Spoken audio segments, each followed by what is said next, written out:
That's what I wanted. I gotta have my confetti at the ready.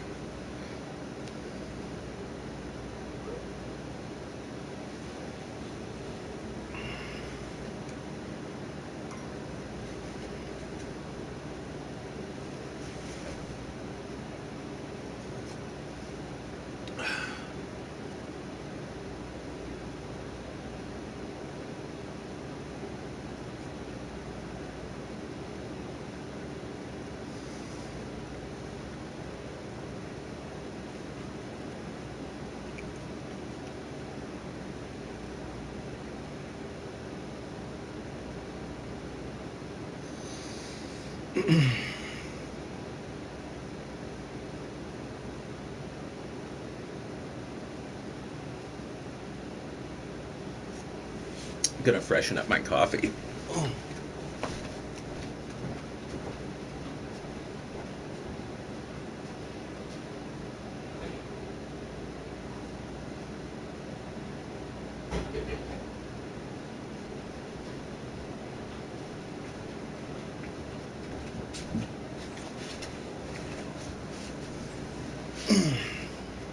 Nothing like a hot cup of joe at 10 o'clock at night, I'll tell you.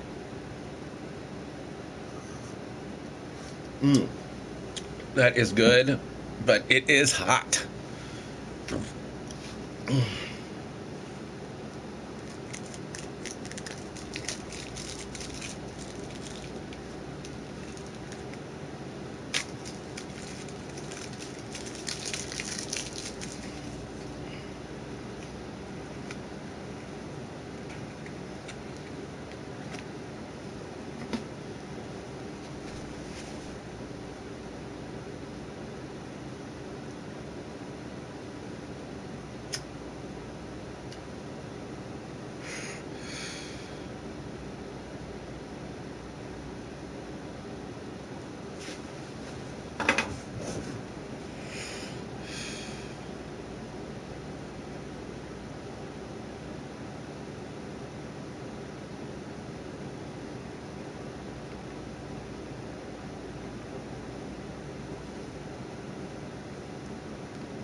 Uh, I had to get a new phone today, and I don't know how to use it very well.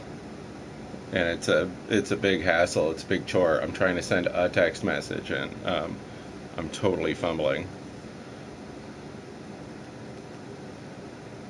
Pretty ridiculous. I just can't get used to it.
Ad block plus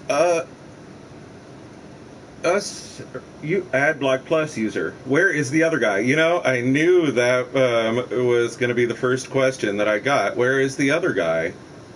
He's got the night off. It's just me tonight. I gave him the night off. He's been doing a good job for me. He's been rocking on the stream. So he's got other things to do tonight, and I gave him the night off. So he's got other things to do.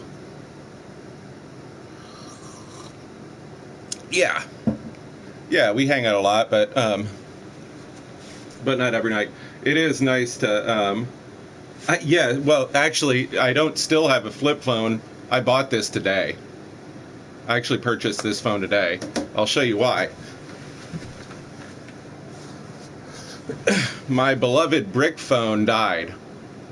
When I woke up this morning, my brick phone wouldn't turn on, and I went to the store and I couldn't get one of these.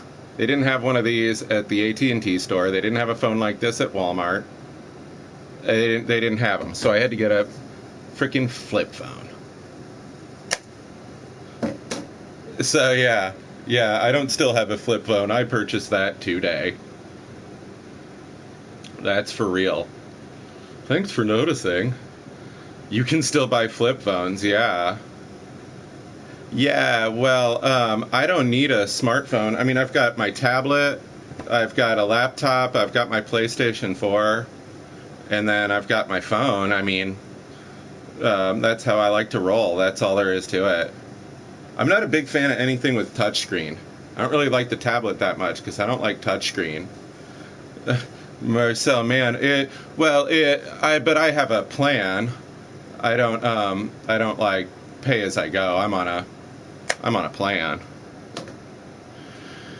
But yeah, I mean, I like the simple phone. All I want to do on my phone is call and text. I don't want to mess around, and I'm not going to watch videos and stuff on my phone, really. So this is actually the first phone I've ever had that has a camera.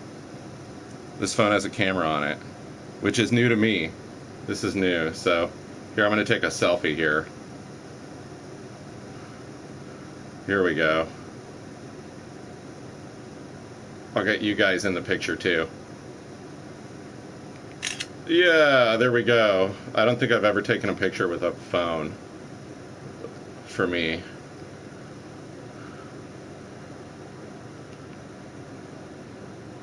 Yay. Oh, well, I took a picture of my feet when I got it. Your buddy Alpo has a phone like that too. My buddy Vinoff, he's got a like a Samsung or something, but you can't get Waze or Gas Buddy. I don't know what that is. I don't know what Waze or Gas Buddy are. You should have got a BlackBerry. They still make those BlackBerries? Alpo still has his Ericsson flip phone. Huh.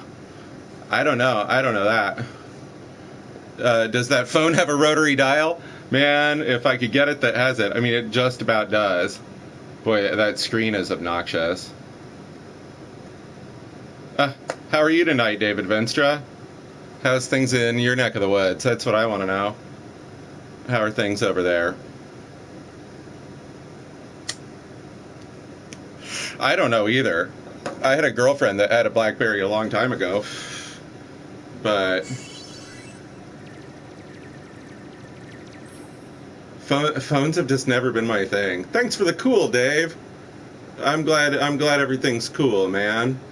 It's been nice chatting with you on here. It's been terrific. Yeah, I gave Vinoff the night off. He is hanging out. He's doing his board games tonight. So it's just me, and I'm drinking coffee. It's coffee night. It's Sunday. It's time for coffee and cigarettes and feeling good. Pier 1 mug? I probably got it at Goodwill, but I love it. Appreciate it. I tried to activate one of those 1995 Motorola brick phones, and it turns on and works perfect because they said I can't activate it. Yeah. So why would you believe them when they say that, huh? What a bunch of junk. I had my Nokia brick forever. I had a Nokia brick that I rocked for probably 7 years or something. Like, I just kept using that phone. As long as you didn't drop it in a toilet or throw it in the lake or something like that, the thing would just keep working. And it was funny, I saw people always upgrading their cell phones, and I was like, where are they buying these Razr phones and stuff? Isn't there one company that can activate the old phones? That I don't know. It's funny, I seriously know nothing about cell phones. I've never been interested. I'm not like a product person like that, you know. It's not really what's important to me. I like to use it for communication, but if I want to get out on the internet and stuff, I think my PlayStation 4 does a good job for me. I like my PS4. I'm a Sony person. Sony is where it's at. Yeah, I don't know. I think probably it got hot. Don't think so, brother. Oh, you don't think that that there's a company that can activate the old ones? Yeah, see, I mean, I should be able to use any old phone that that is an AT&T phone. I mean, I've bought phones at Goodwill and stuff before, definitely. Definitely. Most of the time, you can just pop them on and work. But I don't know. I have no idea. I've never had a smartphone, so. The guy tried to sell me a $40 smartphone today, and I was like, what kind of smartphone are you going to get for $40? And, so, no, it didn't. I'm still definitely unemployed. Yes. Yeah, no, I didn't get a job from that stream. I don't know why. You'd think a potential employer would see that and really want to hire me. Sony Labs has been developing the PSXIRY for 12 years. Now it's still a few years out for release, but I'll just tell you, Lawnmower Man and... see, I don't know this. Over 12 years. Over 12 years. I don't know what this is. I don't know what you're referring to. Maybe try Backpage? Oh, to get a job? Yeah, or Craigslist, or I could just, like, go out looking for a job. I could do that. I could go, like, apply for jobs places. That takes motivation, and, you know, I got a lot of stakes in the fire, I guess. I got a lot of stuff that I do. So when the right job comes along, it'll do it. It will run off the brainwaves and use telepathy. What? The early bird gets the worm, but the second mouse gets the cheese. This is poignant and true, David Vinstra. You're very correct. The second mouse does get the cheese. And the cheese, he stands alone, right? It's the new Sony platform that will change most everything in people's lives who use them. Cool. Runs off telepathy. Yo, what's up, Laura Toomey? How you doing, Laura Croft? How are you tonight? How are things in your neck of the woods? That's what I want to know. Runs off telepathy. I mean, I know they have things that go off of subvocal, but if anybody will make a product that runs off telepathy, it'll be Sony. That's for sure. It might not be cost effective or work very well when it's released, but they could do it. Who knows? Same shit, different day, bro. I hear that. Yeah, that's the way it goes, man. It's a battle against the mundane all the time. I try and mix it up and keep it interesting. So I had a shit early part of my day, and I decided I wanted to have a good second part of my day, so I did. That's what I did. I flipped that, man. It's pretty hard to get me down, though. I'll get shit on and just wash it off. Telepathy. Mental telepathy. That would be awesome. Happy Father's Day. Hey, happy Father's Day to you too, man. Hell yeah. David Vinstra is a good dad. David Vinstra is my example that I look up to about how to be a good dad. He really is. I admire you, Dave. I really do. You put a lot of hard work into everything you do, and it's just awesome. So I say happy Father's Day to you, and happy Father's Day to your kids for getting to have an awesome father like you. Hell yes. You know it, man. You know it. Well, Dave, it's not easy, man. And you know what they say, it's like, if it was easy, everybody'd do it, right? But, you know, you do more than do your best. You make it happen, man. You really do. You're out there fighting the good fight, and that's what counts, man. The world needs more David Venstra. I can testify to that, dude. If the world had more people like David Venstra, the world would be a better place.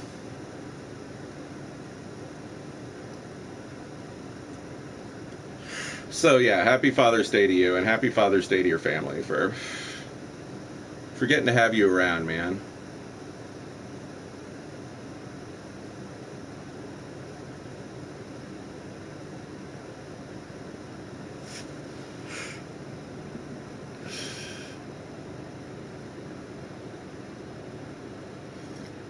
Yeah, no, I do look up to you, man. I always have. I look up for you to do the things that it is. You know, I've got my projects and things that I. Happy Father's Day to all those single mothers paying both parenting roles. Hey, well, them too. I spent over 6 hours in a car with them today. I think they've had enough. Oh no! Did you go? Did you go visit relatives? Did you go and visit people out of state? That sounds amazing.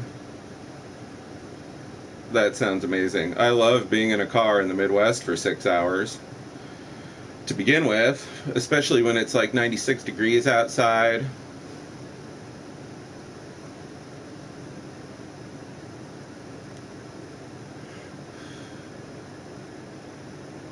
Pretty terrific. Yeah, you did. You went to Illinois. Boy, howdy. Well, you had some barbecue at least? You had some good barbecue? I should hope. I know you guys always, I know it's always good over there in that department.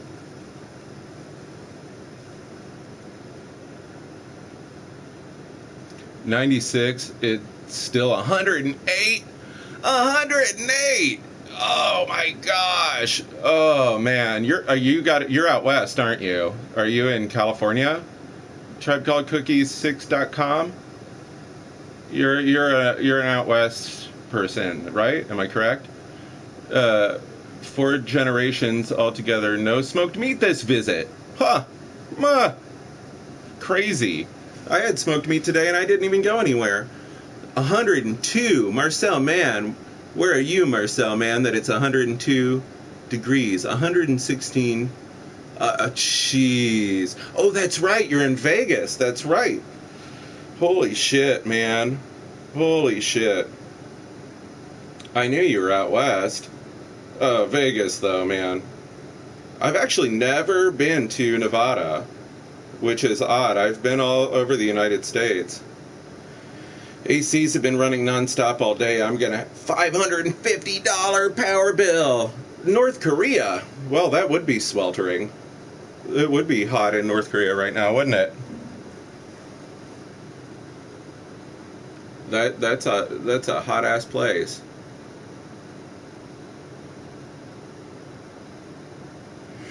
Jeez, man. That's just too much. That is just too much. $550 for your power. That's almost what. It's about what I pay for rent, man. Shit. $550. But I guess it's better than dying. I guess you could not have air conditioning and you could die.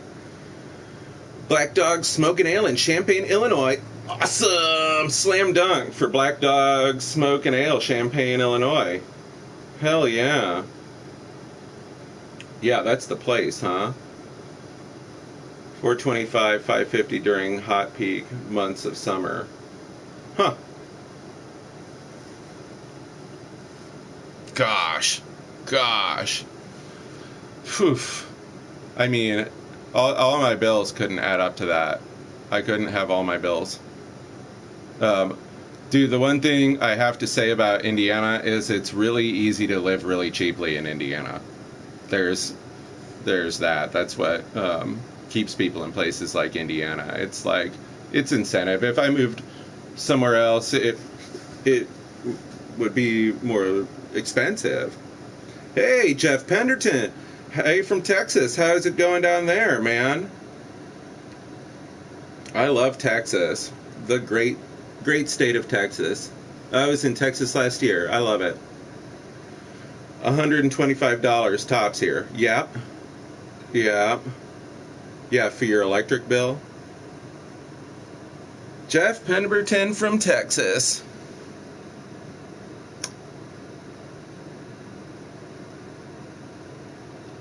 Are you from East Texas, West Texas? Where are you from?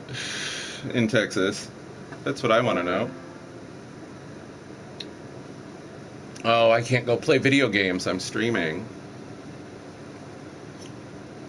People want me to play video games, and I'm streaming. I feel bad. Well, I don't feel that bad. But it's always fun to play video games with my friends.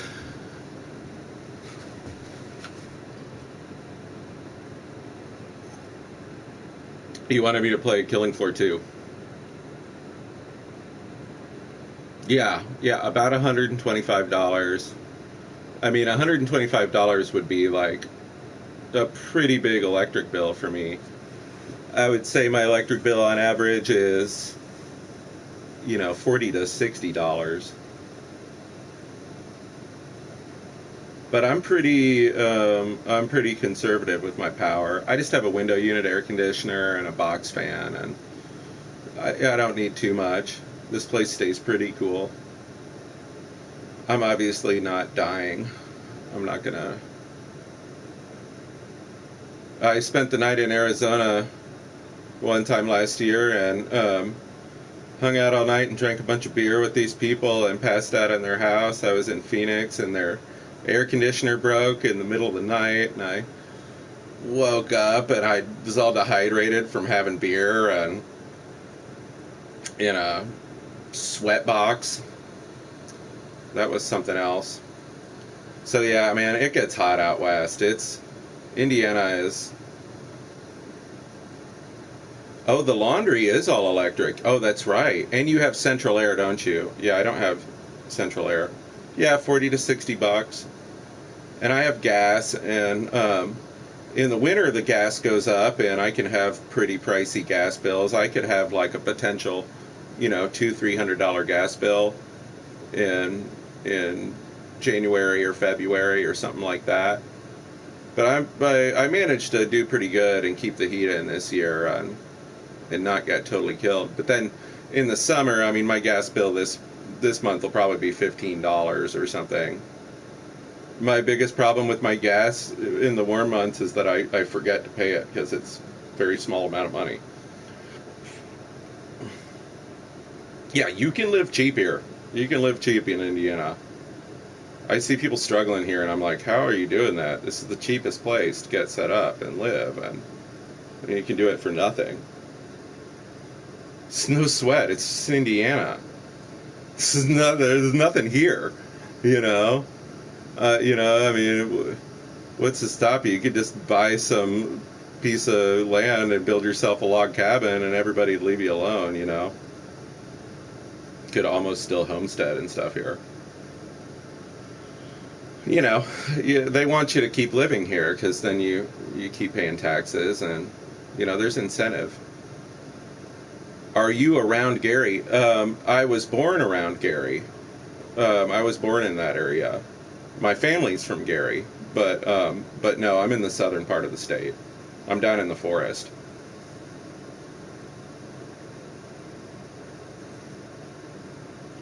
I live in the kind of,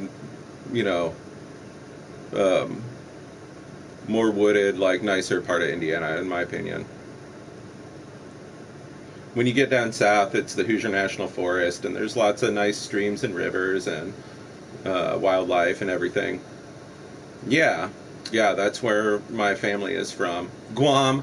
I don't have my Guam flag up tonight. I couldn't get Guam to stay up, so I didn't rock the Guam flag tonight. I'm not in Guam, Anna Alexis. It's a ruse. It's a clever ruse that I've constructed. No, I'm not in Guam. I was in a I was in a band that claimed to be from Guam, and we weren't. I have no idea why, but a few years ago, you were from Guam. We kept it up in the band. I mean, the band was like, was supposed to be like an illusion. You lied. I believed you. I'm a coconut farmer. Doesn't this look like somebody's apartment that would be on Guam, though? I mean, it's believable. I could be on Guam. Guam's a tiny place. Guam. I'm sorry that I lied, Anna Alexis. I'm not really a liar. I don't lie. Yeah, well, that's easier said than done. That band was a lot of fun, but also we had to kick people out because their behavior was really bad, and also people from that band aren't really still alive anymore, so I can't get the band back together with a guitar player that's not alive. You should see how fast he can cut the hole off of one of those bastards. Hey, I used to do it when I was a kid. When I lived in Florida, I did used to husk the coconuts. So I have done it, but it's a long time.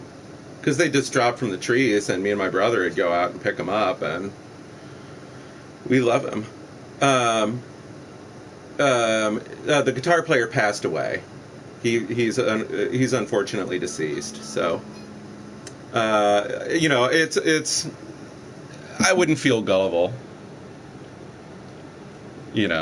I was intentionally being deceptive. I was being deceptive. I'll admit it. Who wants to invade Poland with you? No country right now. I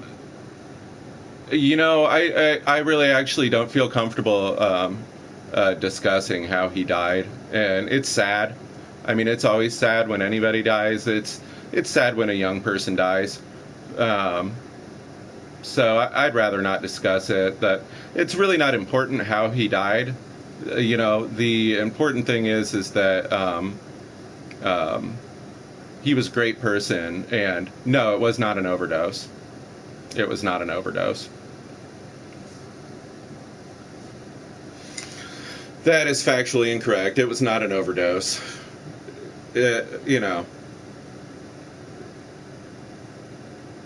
Things happen.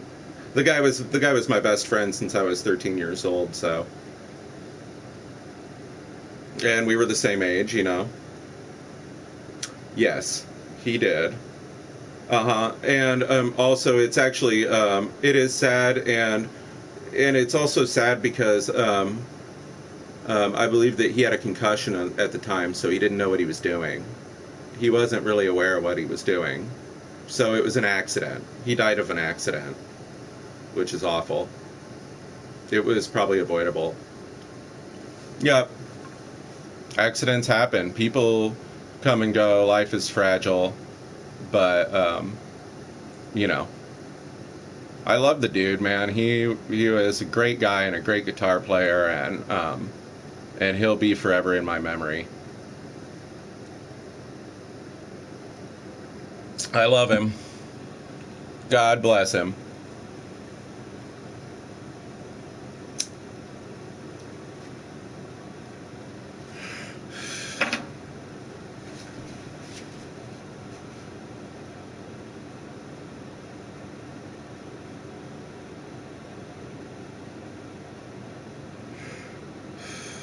Well, it's true, man. It's true. That's the truth, Ruth.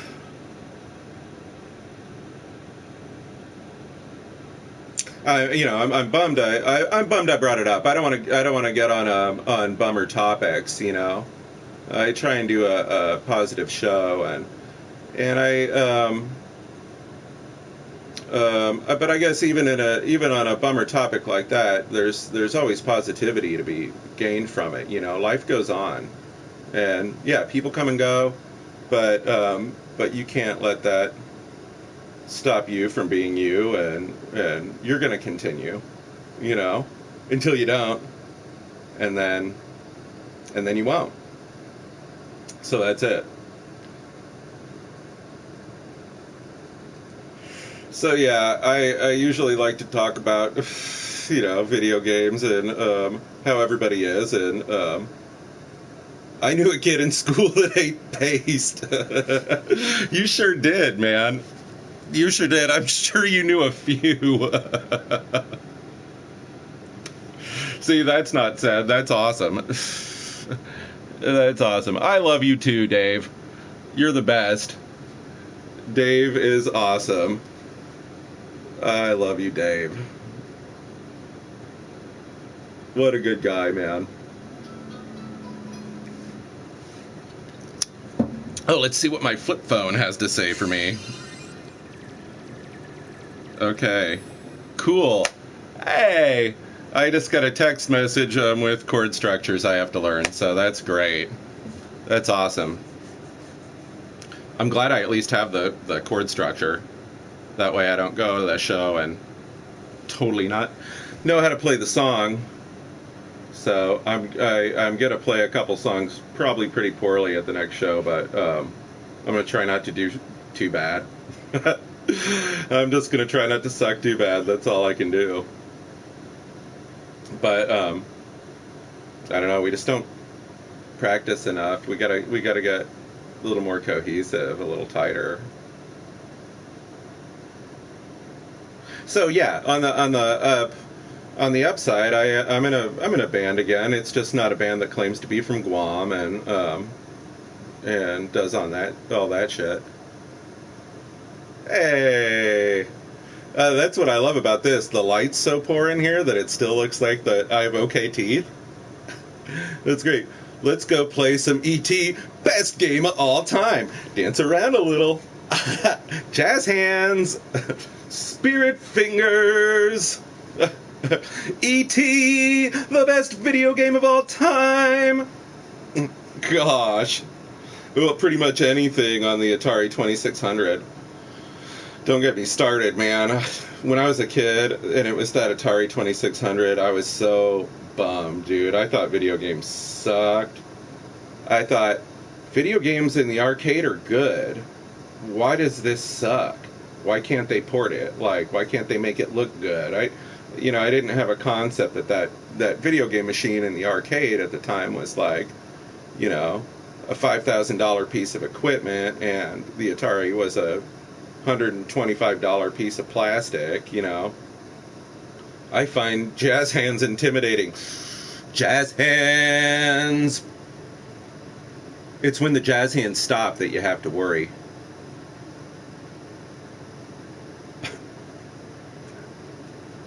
The jazz hands I think are okay, but the spirit fingers I think are pretty creepy. It's like you put the quarters in the bed. Yeah, I don't know. I know. I wonder, I don't think they have that anymore at hotels where you put the quarters in the bed and it vibrates, but that was always hilarious joke for movies with the beer exploding on the bed and stuff. Pretty terrific.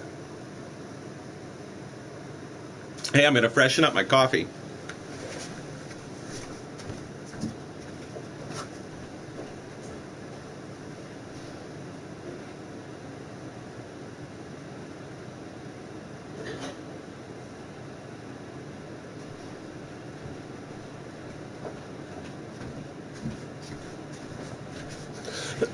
What do you think of the new COD for what you've seen of it?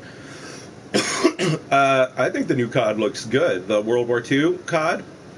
I haven't played Infinite Warfare, so I can't say anything for Infinite Warfare. but I think the new one will be fun. I like those games better when it's old timey stuff, and it's like Battlefield. The one thing I like. Hey Jeff 93, I'll pick up your friend request when I end the broadcast. Yeah, I like it better when it's the old timey guns and everything because I think it's a little more fun when the guns are too good on video games. It's maybe a little too easy. But that's really like what I love about Battlefield. Yeah, it'll be the World War II. Yeah, that one looks great. And I think the new Star Wars 2 is going to be pretty cool in my opinion. I'm excited for that. I think that's going to be my next major game purchase. I got a new game. I went and picked up Blood Bowl, Games Workshop. So that's fun. I haven't really played it yet. I played it a little bit. But Blood Bowl will be fun. World at War, my first game when I came back and played it in November, I realized how scary it is compared to the other Call of Duties. Oh, yeah. I don't know if I played that one either. A lot of MW2. We would get together and play that. But at the time, that one was, really one of the more fun games you could be playing.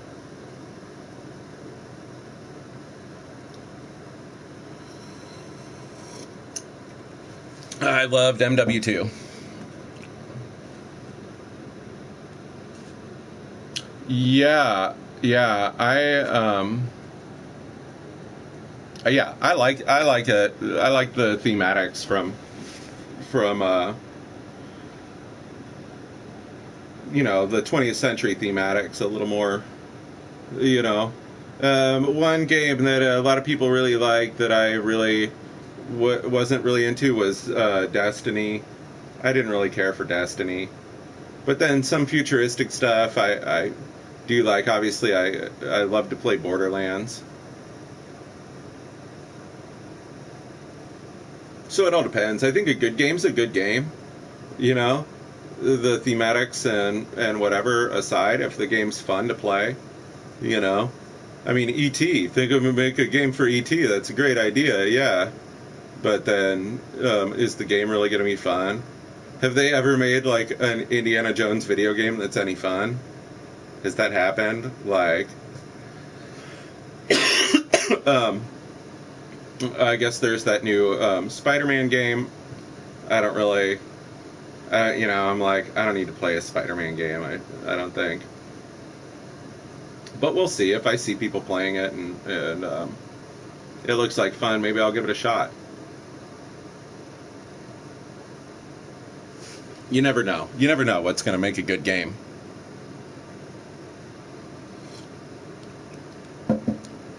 Sometimes I'll be like kind of determined not to like something, and then it turns out I really will.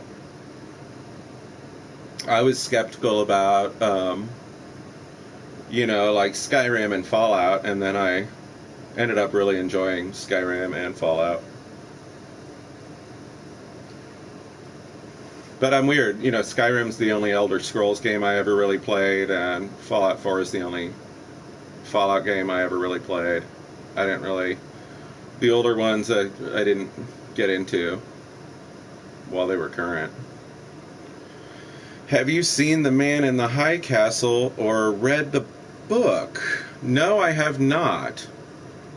That I don't know. The Man in the High Castle. That I don't know about. Educate me.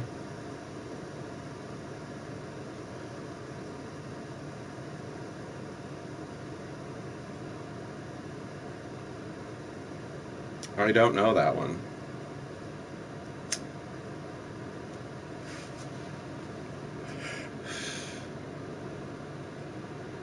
Hot Joe.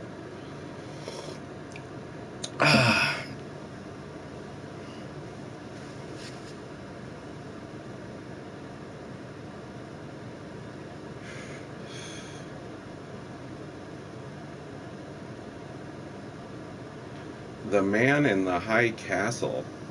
Is it a novel? It kind of sounds like a novel.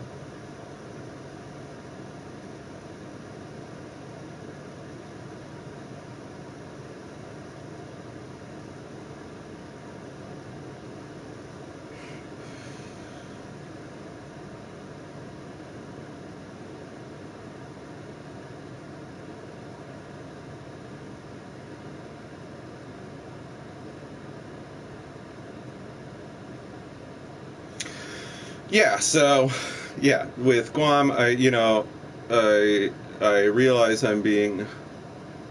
It's about if the Allies lost Second World War and it takes place in the U.S. where FDR was assassinated. The West is controlled by Japan. Oh, crazy! That's bizarre. No, I don't know that one. I've never seen that. I've never read it. That sells them winning the war, and well, that's what the TV's how I'm about. Not sure about the book. I don't want to hear any spoilers. Okay, okay. Well, you won't. You won't hear any spoilers because I don't know anything about it. I'm not really like current. I know music and movies and stuff from the 20th century, but 21st century stuff I'm not really too current on. I know 21st century like video games and everything.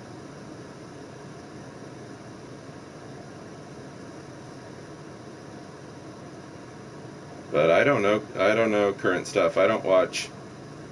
It was the shifty-eyed dog. Yes, it was. Oh, there's your spoiler. That's who done it. It was the shifty-eyed dog. Nobody suspects the butterfly. It was the butterfly.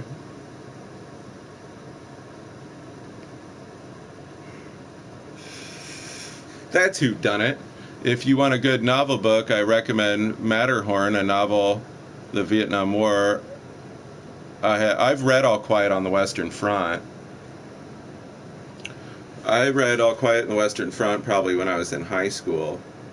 But, I really don't read a whole lot of fiction anymore.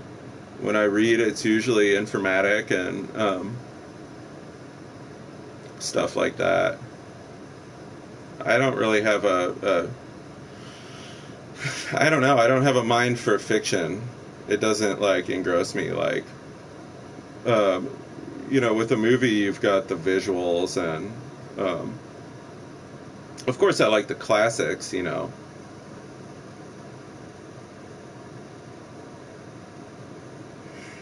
But yeah, I don't read a lot of fiction anymore. I did when I was younger.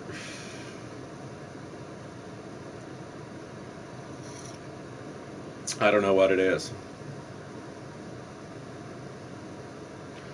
But if I've got to go on a trip or something, usually I take a book with me for on the airplane. I usually take a book on the airplane and then like leave it in the seat in front of me when I get off the plane. I don't know why I do that. I do that on almost every flight. I buy a cheap book. Like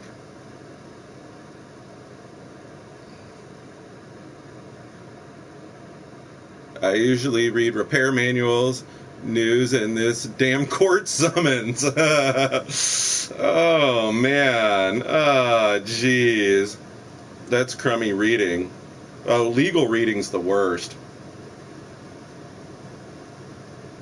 I don't know how people do that. People that have a mind for law and being lawyers and things like that, it's intense.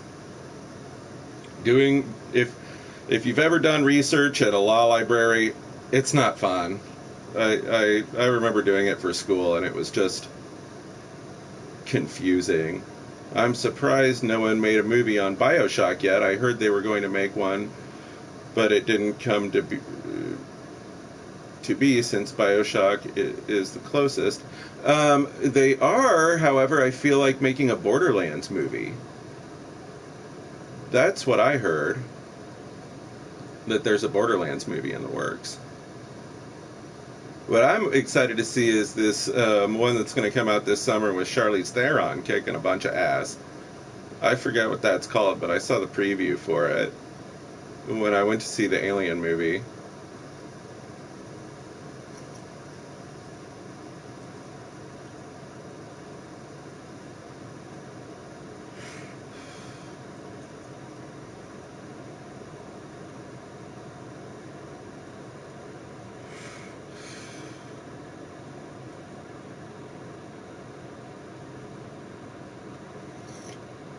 I played a little of BioShock, but not much. I didn't get too into it. People seem to really like that one, but I never. I don't know. It didn't get me. BioShock. It didn't really draw me in. I don't know why. Have another star. Hey, cool. Hey, thanks, Dave. I appreciate it, Dave. Much love, man. Much love to Dave. Big ups to you, man. I hope things are going good for you tonight. I'd imagine you're like chilling in your garage right now, so that's probably pretty good. Is that what you're doing? Are you chilling in your garage?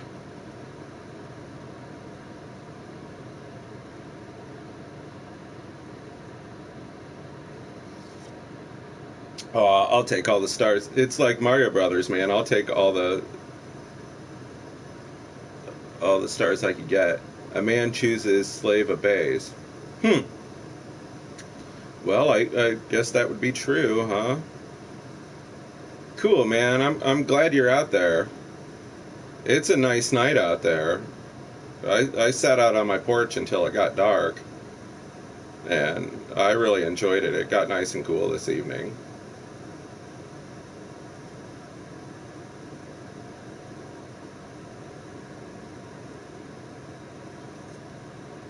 It was good. I liked it.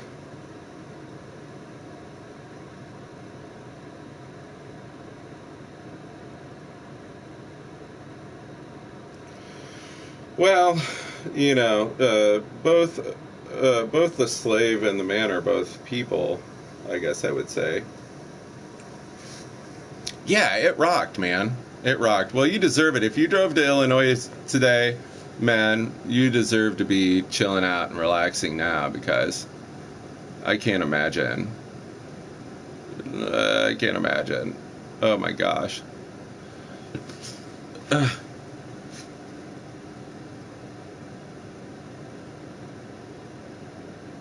Because you just took a trip also. You went a couple weeks ago, huh? We got to get out on the water again is what we need to do, man. That needs to be the breakup in the monotony. What gets us out of the routine, huh? We ought to go hit the water and do some floating, man. That's what I want to do. That's when he says, near the end, and man chooses, a slave obeys. Oh, is that in BioShock? Spoiler alert, that's what the guy says on... I know. I mean, you gotta understand, this has been the longest 56 minutes of my life. It's been pretty excruciating. I gotta tell you.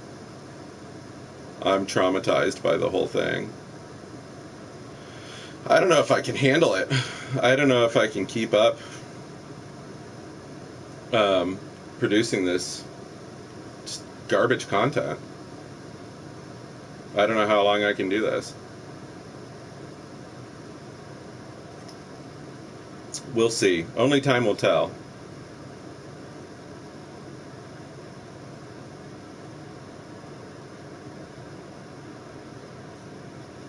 All's fair in love and streaming, right?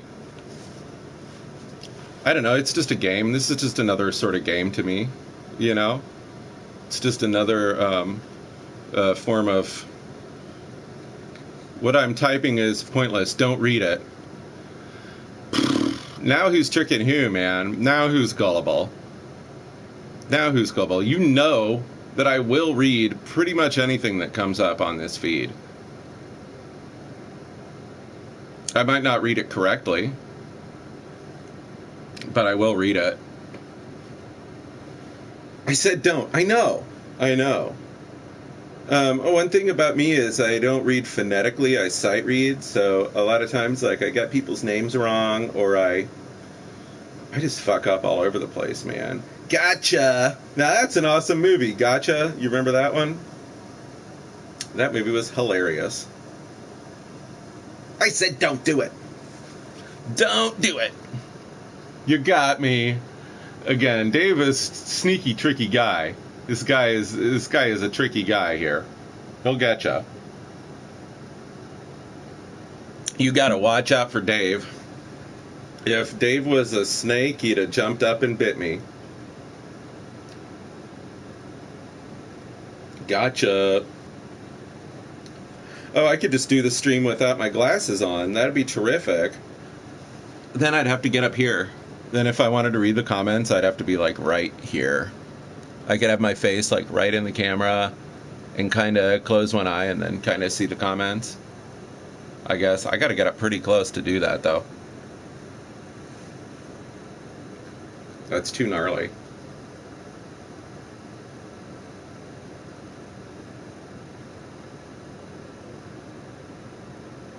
But the glasses do reflect. He says what makes a man. That's what he says in BioShock. Interesting.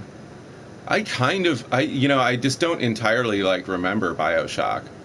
Like we had that on the PS3 back when I had the PS3. How many beers did I put away last night? I didn't put away any. I emptied all of those. They didn't make it back into the fridge or anything, man. You know, they went straight into my stomach and then did their thing from then on. So I didn't put any away. I didn't put any away. Not one. That's why I'm drinking coffee tonight. Because now I don't have any beer because I didn't put any away. You know it. You know it. You know, that's why I have Vanoff around, because he'll drink all the beer.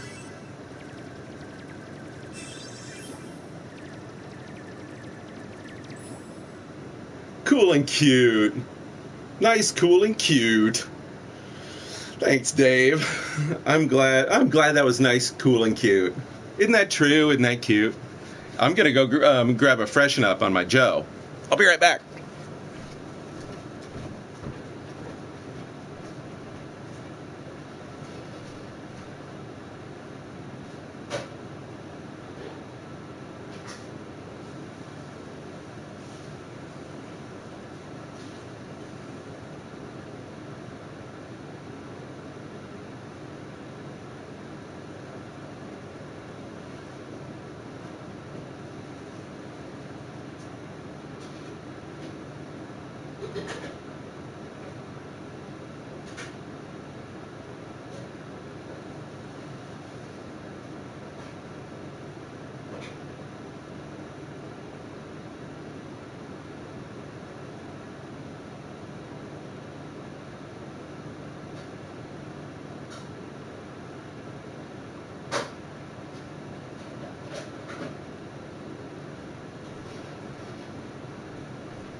I can't help myself. I can't help myself. My favorite anime has to be Saving Private Ryan. That was cute. That was a cute little movie, yes. Yeah. When I take my glasses off, I have to squint very hard. Yeah, me too. I just can't see much of anything. I'm blind as a bat. But yeah, Saving Private Ryan, that was excellent anime. I mean, why haven't they made a manga version of it? It'd be pretty cool, like Akira style Saving Private Ryan. Be terrific. I'd watch that. I don't know. Saving Private Ryan is a bit hard to watch. It's really an excellent movie in a lot of ways, but it's hard for me to watch. I get a little squeamish about that kind of stuff sometimes. But I went to see it when it came out. I remember going to see it in the theater, and it pretty much blew me away. I mean, that was an intense experience. It is. Especially if I don't have my glasses on. Then I really have to squint. Then I'm like, mole man. Oh.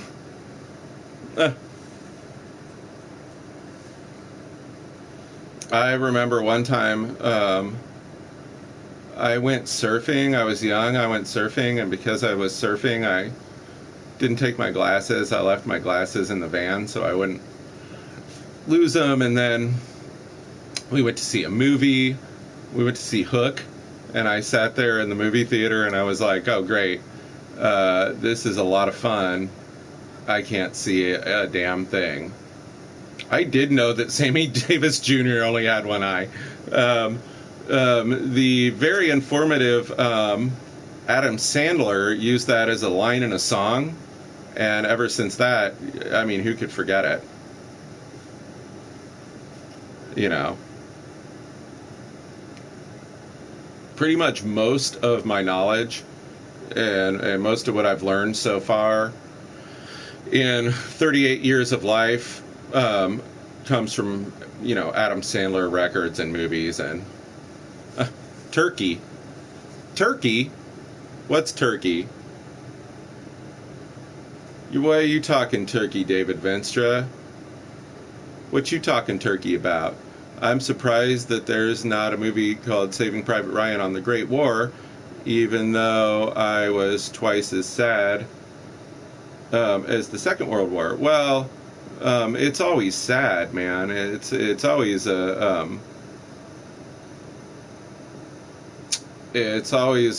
traumatic and sad event. Turkey for you and turkey for me.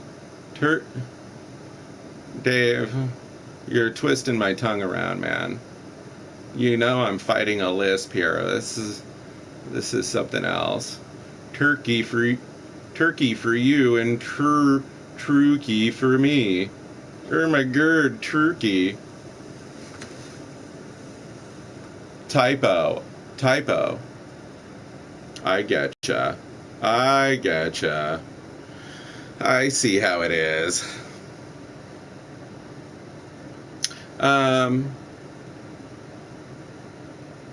There's that movie with like Jude Law where they're the snipers. That's a good one. I'm surprised there's not a where since it is the Great War is twice as sad. Sorry. No, I understood though. I read through the typo. I mean, I think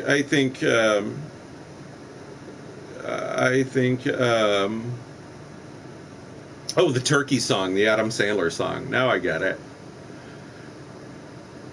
My favorite is Lunch Ladyland, and in Lunch Ladyland, they in the little video, Sarah Silverman is in the background, and they've got her dressed up in some sort of costume, like some sort of giant fruit, like she's a giant bunch of grapes and everything. And everybody is singing and dancing and going along with the Adam Sandler song. And, man, Sarah Silverman just has the most sour, shittiest look on her face. She's not even holding it together. You can tell she doesn't want to be doing the skit. I was like, geez, she looks freaking miserable up there. Yeah, I mean, my contention would be that all war is pretty sad and disturbing. Oh, your second conversation. Actually, this is great because I'm glad that this is your primary conversation and that any other conversation you're having is secondary to this one. That's nice to hear. That I appreciate. Thanks for giving me, 70% of your attention. That's great. That's more than, most people get. I am the second. Oh, you're talking to yourself. You're talking to you. You're just out in your garage having a little party by yourself now, aren't you? It's like that, isn't it? Well, this is the longest and most strenuous conversation I've ever had in my entire life. I'll tell you that. Nothing I'm saying is even remotely about gaming. Not much of what I'm saying is about gaming. You know, gaming's a state of mind, right? I enjoy gaming, but but you can exhaust any topic, I would say. You know,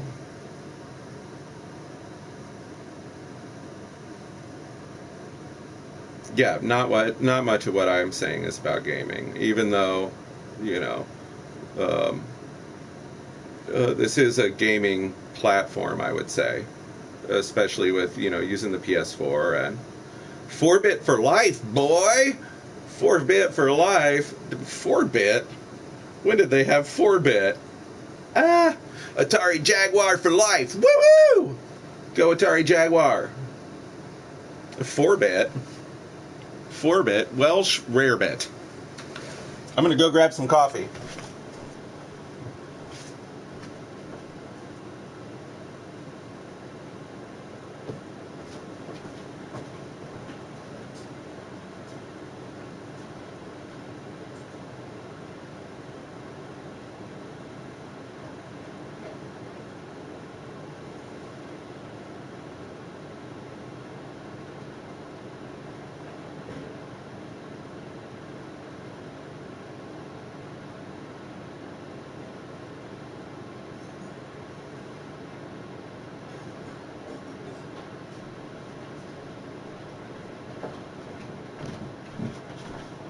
Uh, Even the Atari 2600 was 4-bit. I thought the Atari 2600 was an 8-bit system.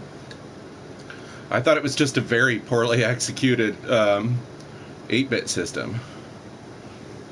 That was always my idea, that it was 8-bit. It just seemed like it would have been 4-bit because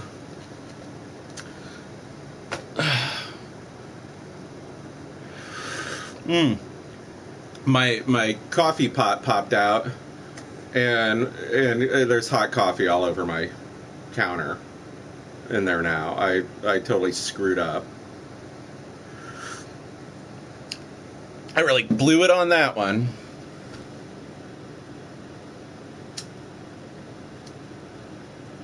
As per usual.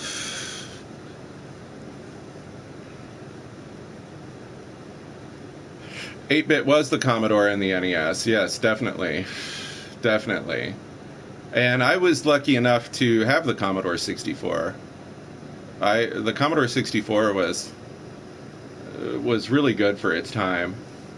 And I was glad that I had it at home because I understood it, and then they would have Commodore computers at school, and I knew how to use them already better than most of the kids because we had that $200 Commodore or whatever. I loved my 645. Your 645? Oh, you're 64. Yeah. Yep. And the Great War was the only war that was mixed between modern combat and if they fight before for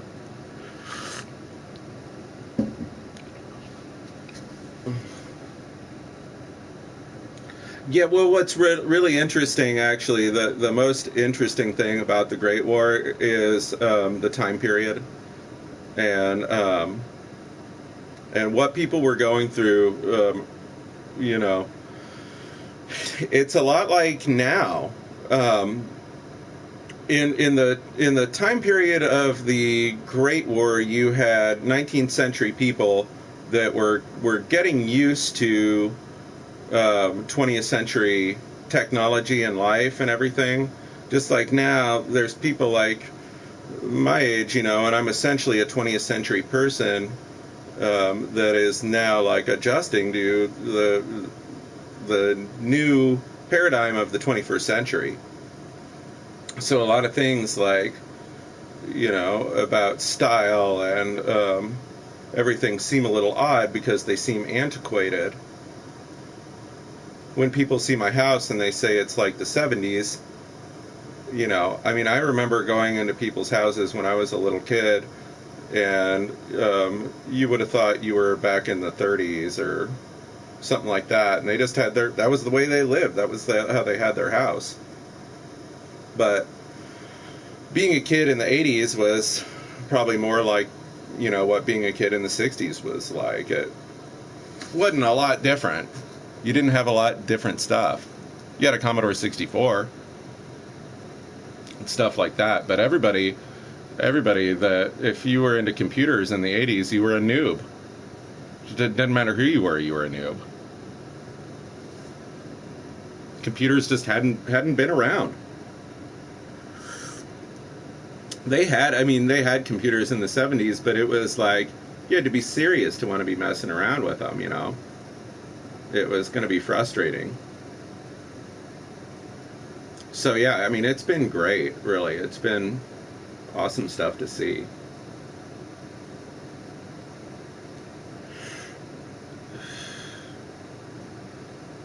So yeah, I would say that it's the only war where they use chemical warfare and mustard gas, which I just find absolutely appalling to somebody that would even use war for multiple things. Well, yeah, and actually people have used chemical warfare since, and there's a reason that it's completely, outlawed and frowned upon, I would say.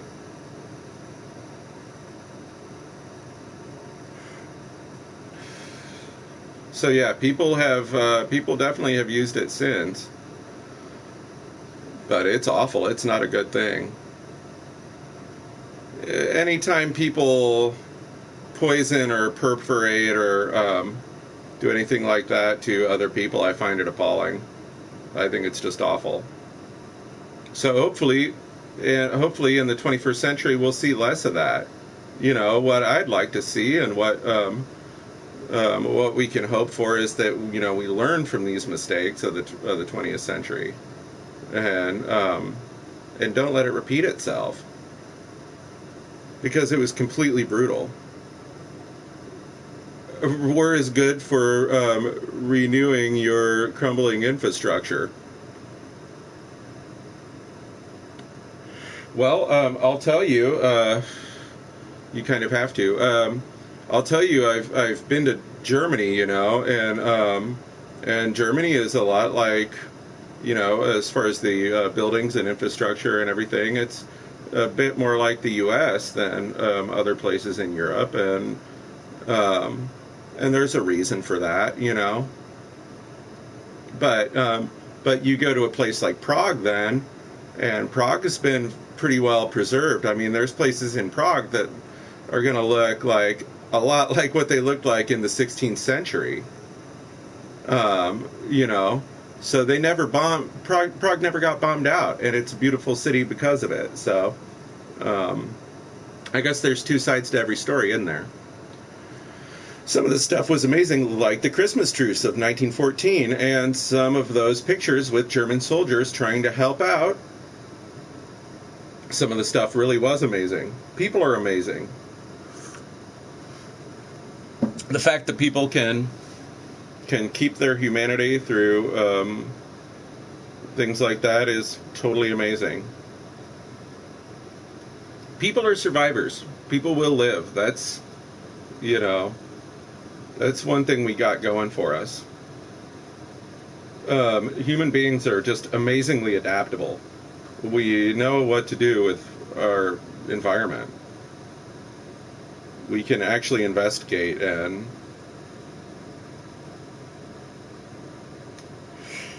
use bits of constructive thinking. It's the little edge we've got on animals.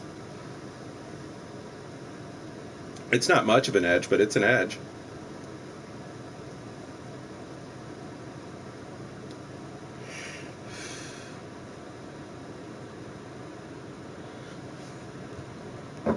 So yeah. Yeah, even in times of you know,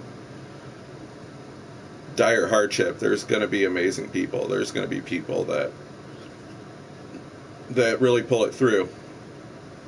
But you know, what I would hope is, you know, once we get over all the bullshit, you know, there's plenty of opportunity out there for everyone to raise their awareness about whatever they want. You know, I mean, it's practically free. You know, just having the internet is, you can educate yourself if that's what you want to do with it. You know, you don't have to go to school. You can read.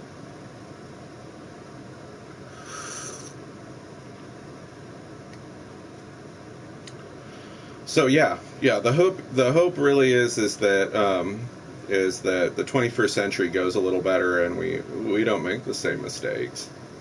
That's what we got to avoid. We can't think that any of that kind of business is going to be a good idea. And I think in Europe they've got it pretty figured out.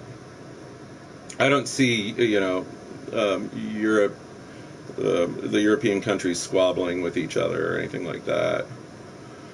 A German soldier giving food to a Russian mother, those were his rations.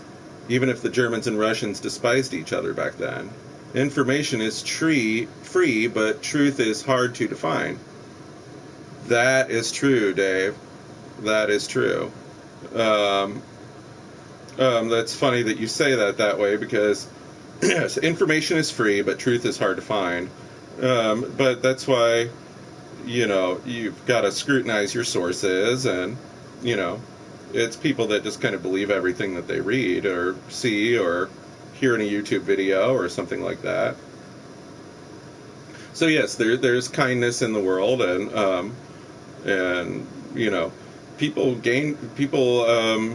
retain their humanity through those trying times, and the trying times in the future. Um, People retain their humanity through the future hardships. It's not going to be easy. This is not going to be an easy path. You know, getting everyone through the 21st century alive is going to be an accomplishment. So we'll see.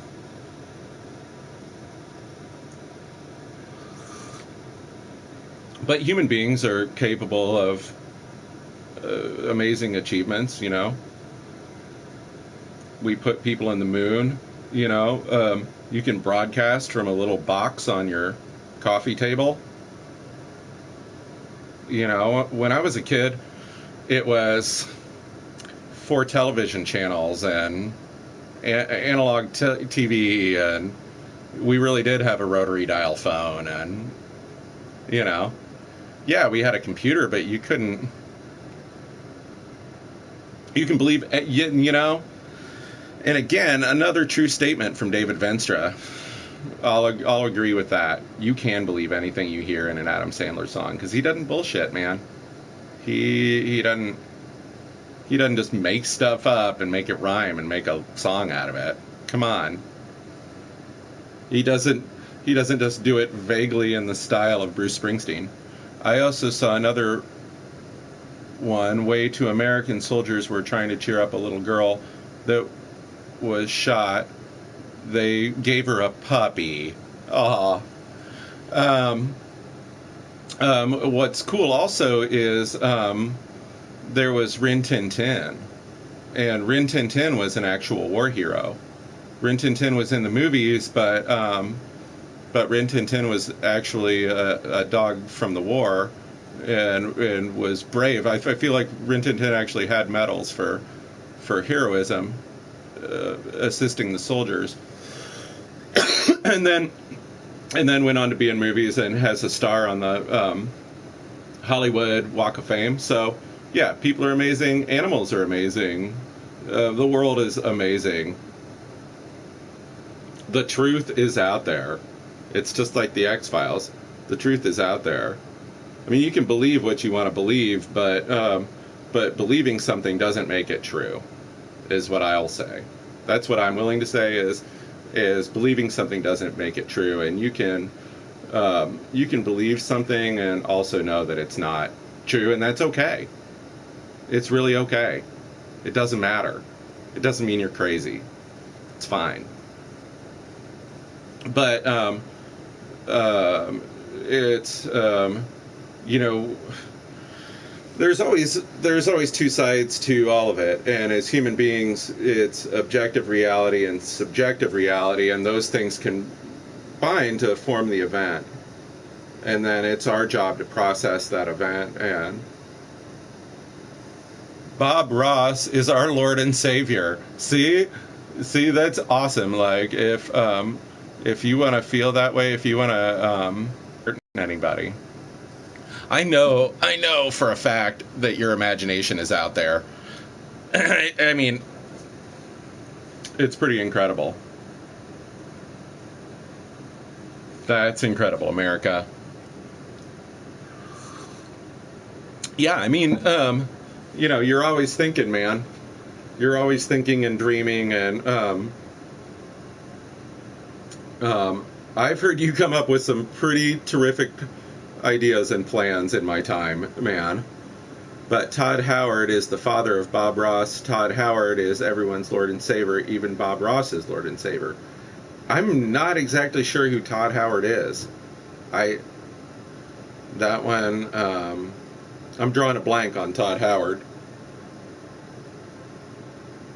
I know who Lloyd Bridges is.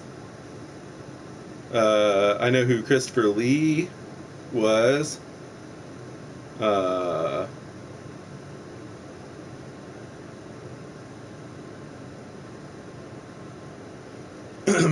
But that Todd Howard, I don't know anything about. What's going on in your imagination tonight, Dave? What are you imagining? What will you conjure?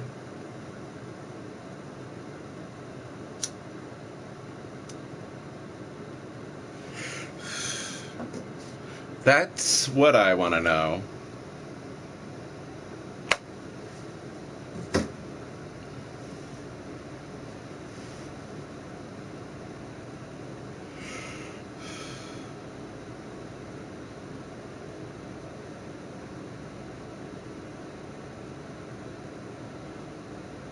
The one that made Fallout. Oh, Todd Howard. Todd Howard was the creator of Fallout. Oh, like Father, like Father in Fallout 4. Snickers is my Lord and Savior, and it's satisfying. It sure is. Round about noon, when your appetite's poking at you, have a Snickers. I'm actually against all this religious stuff. It's not, religion isn't really it's a topic I like to avoid, honestly. You know, I'll joke about it to a certain extent, but honestly, I'll avoid it.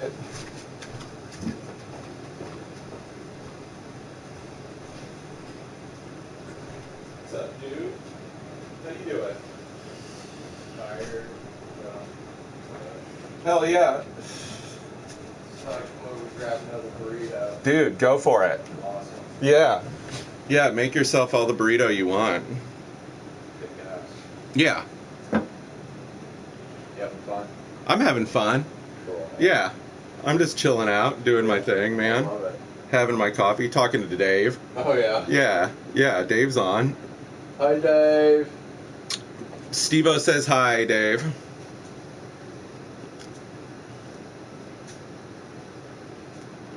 I won't say anything bad about your Snickers, Dave. Don't worry. I know you loves your Snickers. Here we go. I gotta give some confetti for Steve-O. How was gaming, Steve-O? It was fun. It went a little late. We finally just quit our last game. Oh, really? You didn't finish? No, Christopher went home. He didn't pick up his medicine before he came over. Are you kidding? And he was still numb and on nitrous. And I'm like, are you kidding? Pain meds yet? Dude. And about 7:30. Oh my gosh, He just stopped man. talking and he was just going. I was like, "You need to go home, don't you?" Dude, that's the worst, He's like, "I gotta man. go get my medicine." I'm like, "I told you." I remember we were gaming one time and I needed to take my medicine and I didn't do it, and I got into a really bad place. That was awful, man. Yeah. I changed my account. Oh, you were Joseph Stalin. Interesting. Joseph Stalin used to come on the stream when I would stream Borderlands and stuff. Oh, nice. Yeah, he'd come on my stream for BF1 and Borderlands, and that's great, man. Well, now I'm putting two and two together. Quao Branru. Well, Quao Branru is definitely a more amiable name than Joseph Stalin. It's a little bit put offish. Stalin was a little harsh.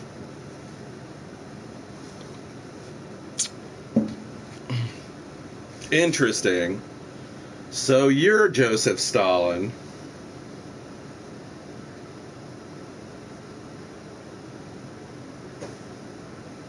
Interesting. What's your preference, Stalin? Do you enjoy this kind of streaming, or do you like the games and stuff more? What do you think? I like to stream the games, but I kind of end up having more fun with this. I don't have to concentrate on the game, so I'm more freed up to take the comments and chat.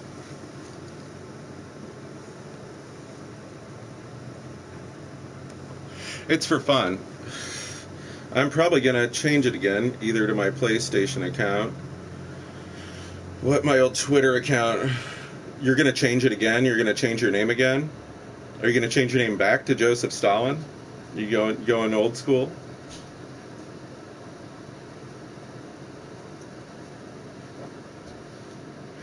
Joseph Stalin. I don't know. Well, that's the best thing about it. You can always change it. It can always be whatever you want. With the internet, the world is your oyster. Crow Branwu. That's just hard to say. Quao Branru.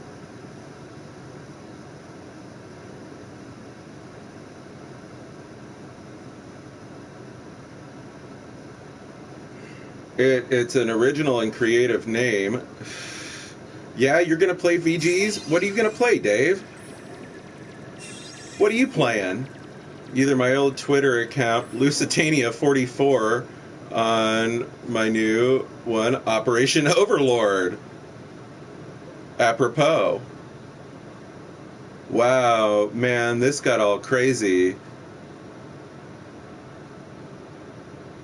My comment feed is flipping out. What are you going to play, Dave? I'm glad you think it's cool. I want to know what game you're playing. I'll bet it's 8-bit. I'll bet it's Super Mario Brothers 3. I'd like to imagine that you're going to play Super Mario 3.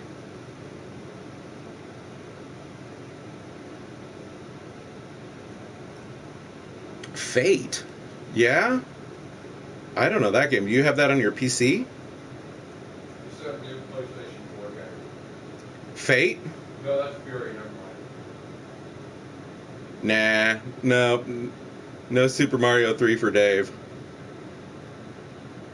Fate, do you know that game? Super Mario Brothers 3 is awesome, but 8-bit. Yeah, that's a game on your PC. I don't want to keep you from playing, but what kind of game is that?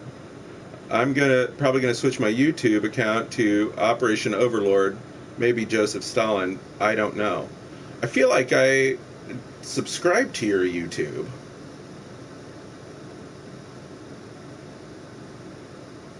I thought I did, anyways.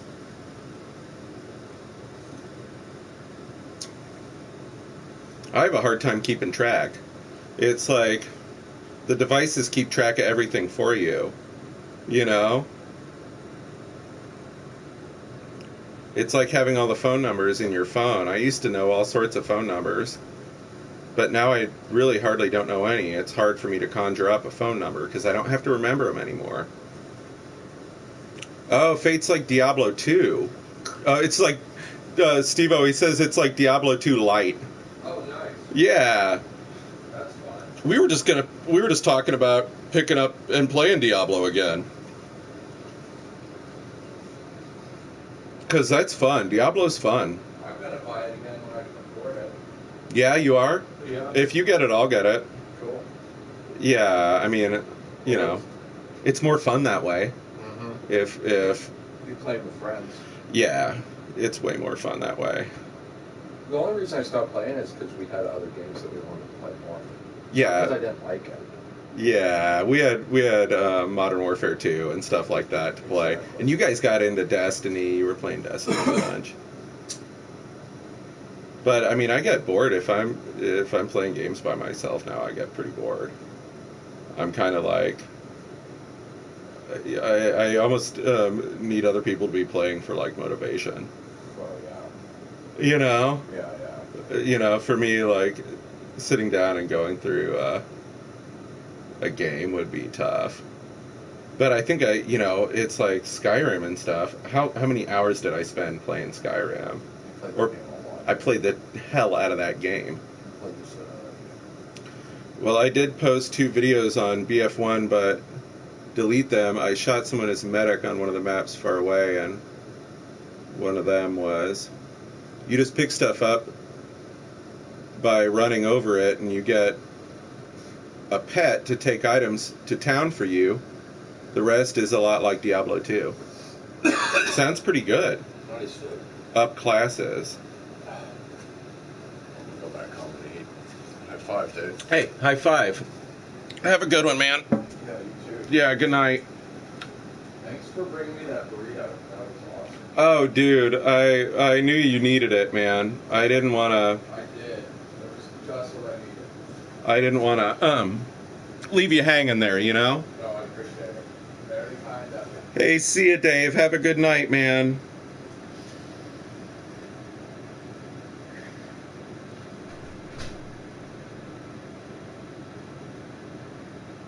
Right on. I'll be here. I'm gonna high five Dave Vinstra. Thanks for all your support, Dave. I love it. It's a lot of fun. I did post 2 videos on BF1, but delete them. One was I shot someone as a medic. Okay, cool.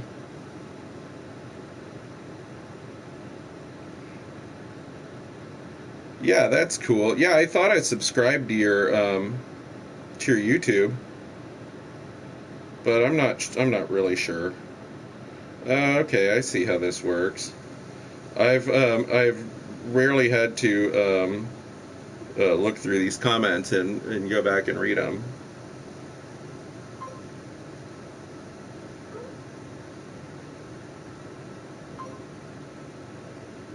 Interesting.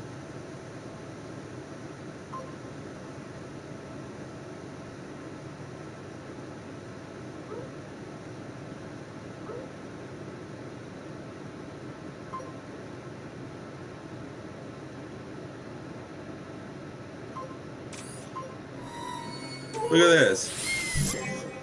This is... Ha! Wow. Look at all that. Terrific.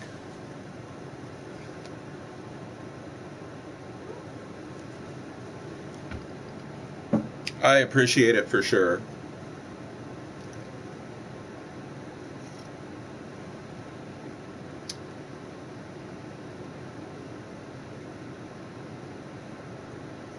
Mmm.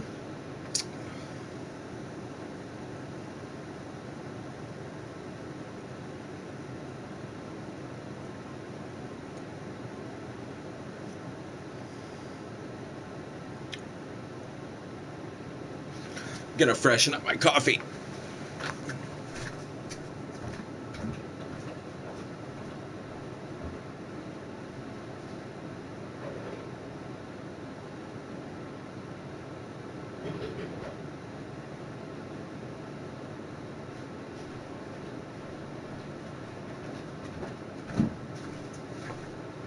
Fly Muse.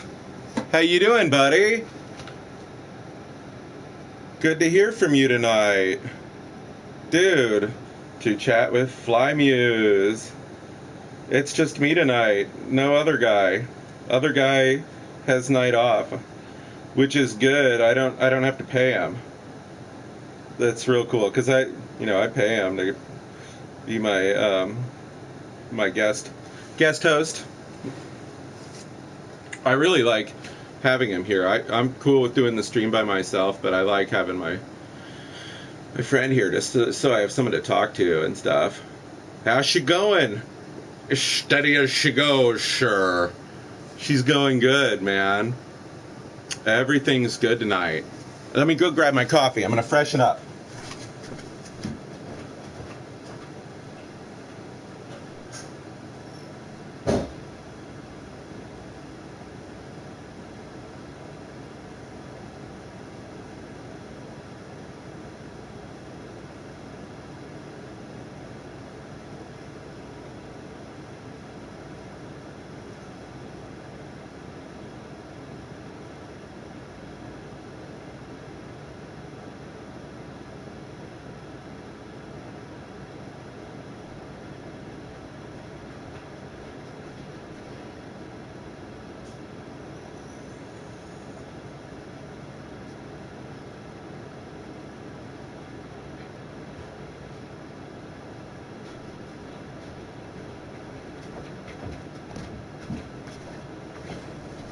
Vanoff, yes, Vanoff.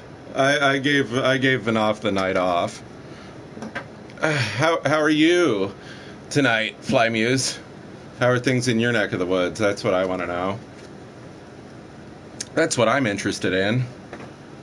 Yeah, Mr. Vanoff, especially on Sunday night, he's got a gaming group, so he gets together with them, and so there's no way I'm going to tear him away from that to stream with me.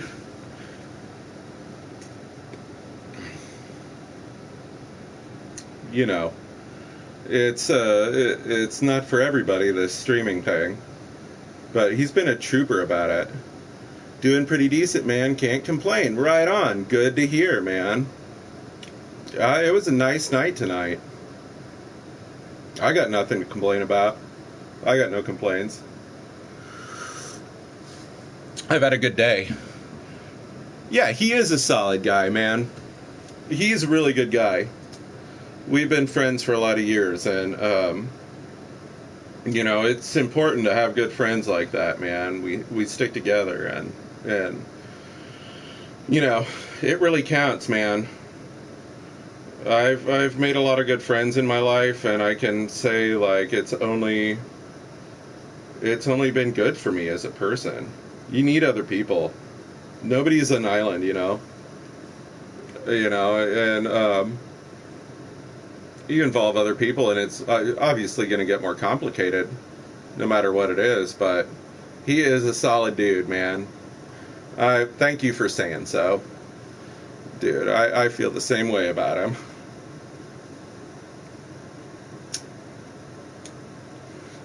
It's terrific, man. It's terrific. And we have a good time here. We really do. Like, we get everything done. We get all our work done, and then we have time to screw around and, fire up the barbecue and have a couple beers and play some video games, do a stream, whatever. It's all about just, you are, man. I can tell you're in earnest. You're always earnest. All your comments have been cool like that. I really do appreciate it. It's awesome. Like, I don't want to bite myself in the butt by saying it, but it's like I don't really get a lot of trolls or anything. It's just not like that, and it's great. Invade Berlin. Okay. There you go. Joseph Stalin back at it. Dude, you were dropping hints to me that you were Joseph Stalin. You came on, you said, "Who wants to invade Poland with me?" Yeah. We did. We definitely did. We were having fun. Um, and I have fun. It's like, definitely if I decide to do that, like, it gives me some energy to do the broadcast, and it makes the broadcast pretty entertaining. The only thing I don't like about it is it has a tendency to affect my speech, and that kind of bums me out, and I get the hiccups. So I really would say that I'm an advocate for the responsible use of alcohol. Like, you really, if you're an adult, you can drink and enjoy it, but you don't want it to be too much.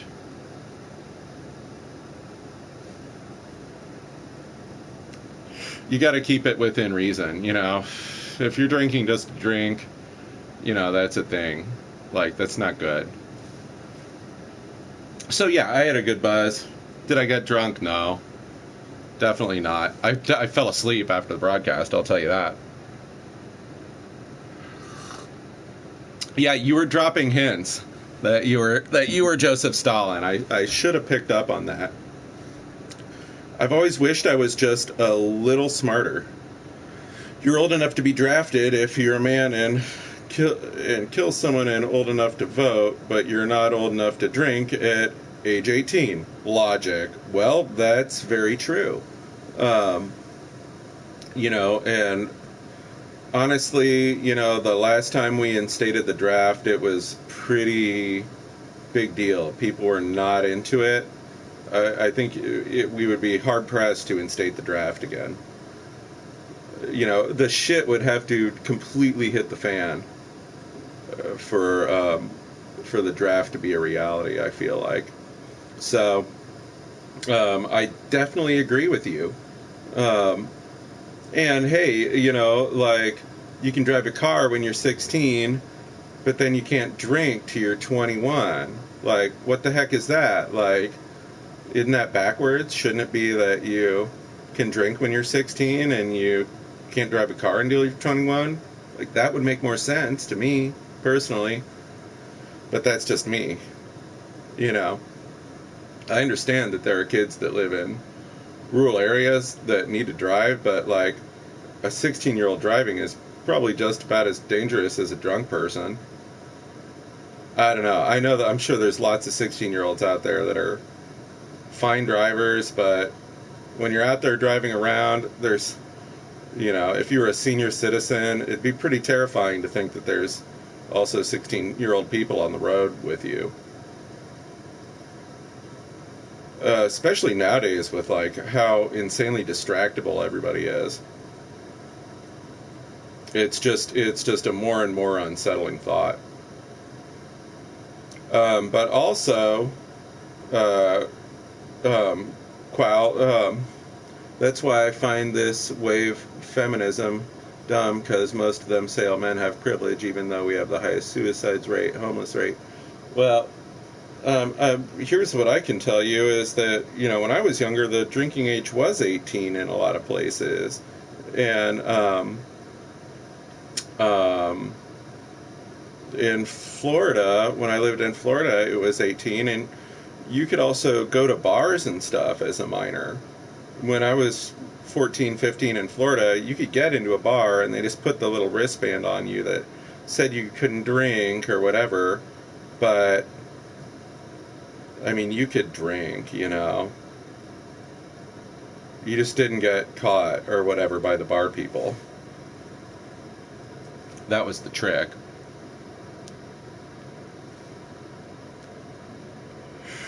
That was how you did it.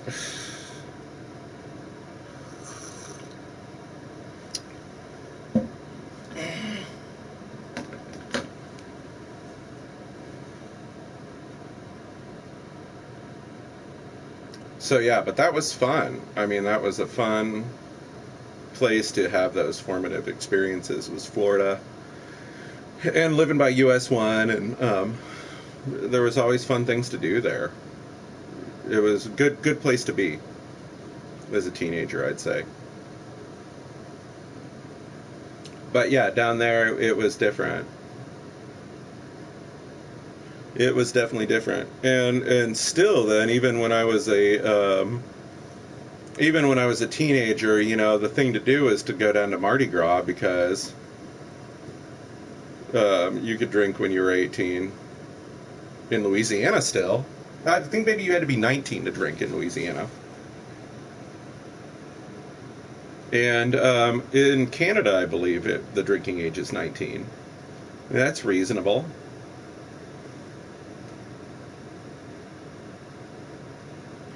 Totally reasonable to me. I remember being in Detroit and meeting people in Detroit, and we decided to go to Canada and go over to Windsor and go to the bars and stuff in Windsor because that was right when I was 21, and there were people that weren't 21 but they were 19, and then we went to Canada and they could drink, and we go back to the United States and it's illegal. So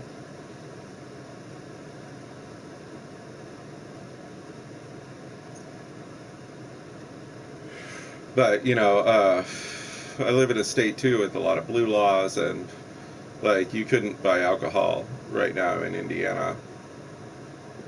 You just couldn't go out and buy it. It's Sunday night. You could get a beer at a restaurant or something like that, but you can't buy it in a store here right now. It's kind of bullshit, really. I don't know why they do it. It's archaic. They're archaic laws about alcohol and everything, in my opinion.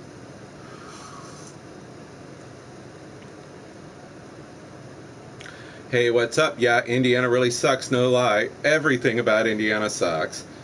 Not everything about Indiana sucks, but Indiana is just not all that exciting. Indiana is pretty much can be a bummer sometimes. How are you, Jessica Rabbit? How's your evening? How are things in your neck of the woods? You had bad storms last night, huh?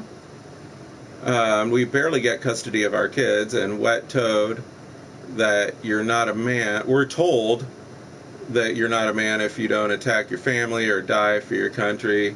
Yeah, well, you know,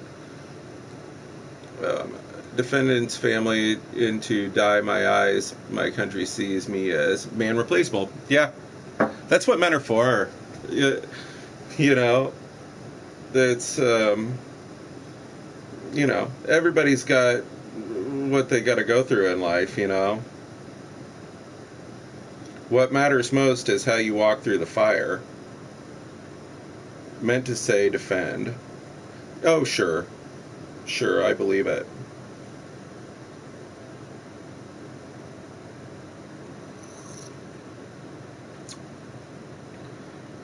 You know, really, I would say, you know, my objective is just to be positive and try and have a good time with my life, you know. Yeah, if trees fell down in the road, I'm doing great. I'm on coffee tonight. It's a coffee kind of night for Splinternut. We had fun. We had beers and stuff last night, but I don't drink beer all the time. I drank more beer than usual this week because I was having fun drinking beer and streaming, but I really have to keep my beer intake to a minimum. It's not good for me. So, yeah, and my texting capability is bad, I gotta tell you. And I got this phone and it sucks. I can't. I don't know what I'm doing on this thing. I hate it. I absolutely hate it. I'm gonna order one of these from Amazon, so I've got the phone that I like and I'm used to back again. I just can't do it. That's a good thing. I live in Arizona. Not much happened in Arizona except a lot of snakes and forest fires. Yeah, that's pretty exciting. You've got pretty exciting snakes in Arizona there. Snakes in Arizona are a whole different thing than snakes here. We have copperheads and stuff here, but we don't have rattlers, really. I think we do have rattlers, but they're probably really rare. We have like coral snakes. We have some poisonous snakes, but the most common would be copperheads. I don't recall you drinking a lot. I understand at least you had fun streaming. Oh, wow. New phone. I've had... Yeah, it's a piece of junk. Yeah. I kept having trouble, and my phone the brick phone started to overheat or something. I would plug it in, and then I'd pull it off the charger, and it would say it was... Oh, I don't know. Usually those things are pretty dependable. Usually the brick phones are, like, solid. That's why I like it. Like this is just junk. Like, I'm gonna break this. You know? Like, you could just, like, twist this a little bit and the whole thing's broken. Like, why would you make this? It's the stupidest invention ever. Like, it's really poor design. I'm not a structural engineer, but I hate this. Yeah, no, I don't drink a lot. Looks like Razor phone. It's very thin. I've had one before. I'd much rather live in Arizona. Oh, you'd like it in Arizona, Jessica. You would like it in Arizona. You'd love it. It's dry and hot, and there's cactus that are bigger than a house. You would absolutely love it. I like Arizona. I like southern Arizona a lot. I really like New Mexico. New Mexico is a beautiful state. Arizona, in my eyes, is positive grace place to live because all the climates. Flagstaff, yes, Flagstaff has a very different climate. The desert, like Phoenix, Mesa, snow. Yeah, it's awesome. California, and close to another country in war. Yeah, you're close to a beautiful country. Mexico's a beautiful country. I love it. I've been to Mexico several times, and I absolutely love it. I've only ever had really positive, really nice experiences in Mexico. You know, and I've traveled in Mexico in different forms, you know, like I've gone down there, and definitely I've been to more touristy areas where it's like I'm in a resort and stuff, and I've gone the not so touristy route where I'm a little more on street level.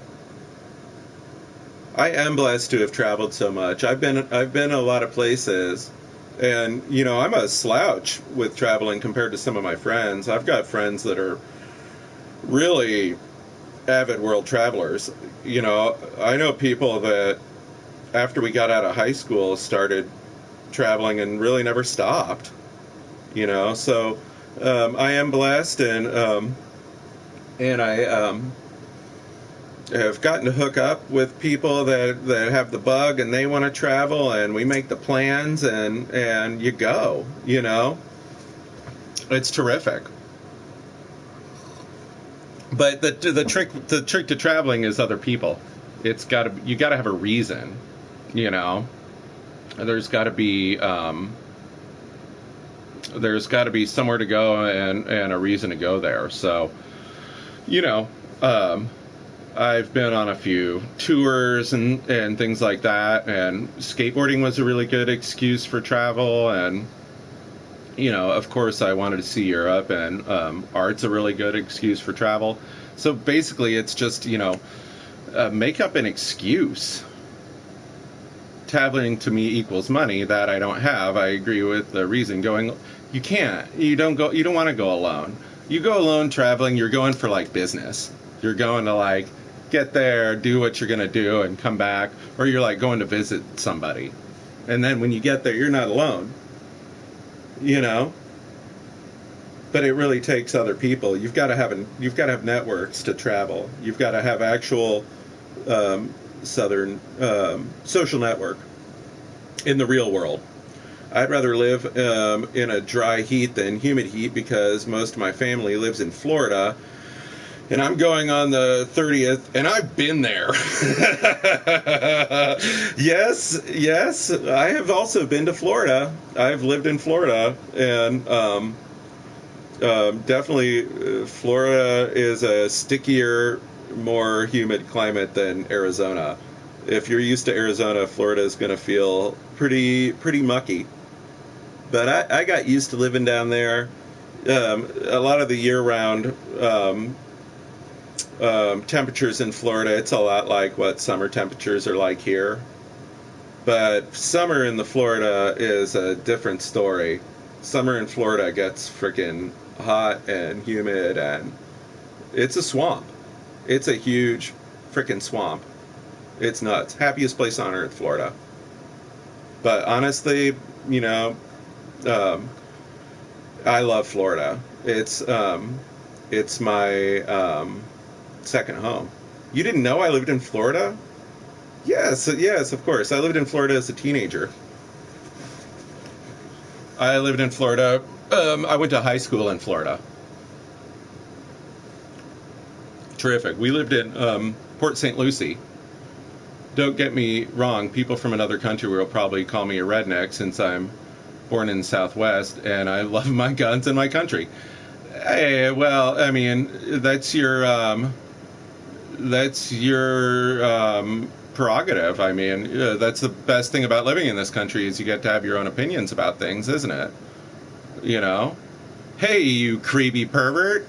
Hey, what's this, a creepy perverts convention? How you doing? Thanks for creeping on me, too. How are you tonight, JMart55? Thanks for creeping on in. I had a friend who used to always wear the brothel creeper shoes. He was a bass player too, and he played the upright bass and always wore the brothel creepers. And I always thought brothel creepers were cool, but I never could bring myself to wear them because I was like, if I wear creepers, I'm going to be biting dude's style, and I don't want to do that. I can't do that. He had all sorts of cool creepers.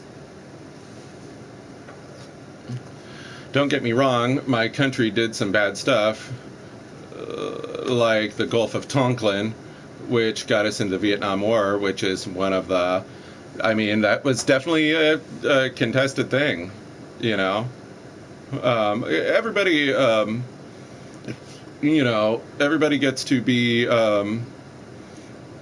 patriotic or whatever in their own way, and that's the great thing about the U.S. You know. Crap, Chris Hansen is here. I know, I'm so busted. It's the Bjork poster, isn't it? It's 'cause of Bjork. Yes, I have lived in the Florida.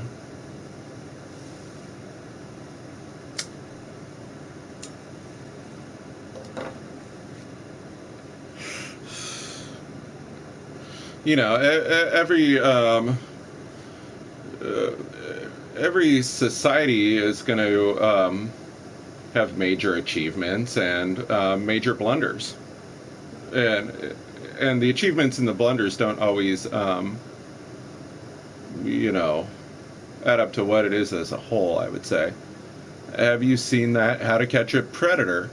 I remember it on TV, but I don't think I ever watched it. That's not my style, though. I mean, stuff like that, it's a bit icky to me, you know. I never watched like reality TV. I've lived in Indiana all my life, home of the Hoosier Dumbasses. I need to get out of here. You're looking good tonight. Thank you, Jessica.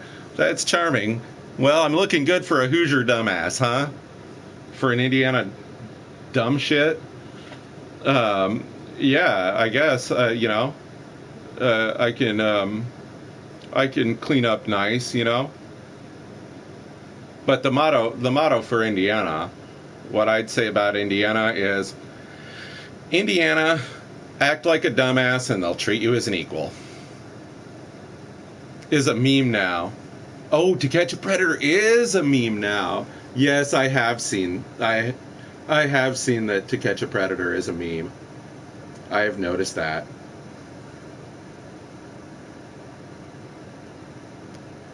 Kind of flippin' weird if you ask me. It's creepy, man. I don't know. I don't see how people get into creepy shit like that, man.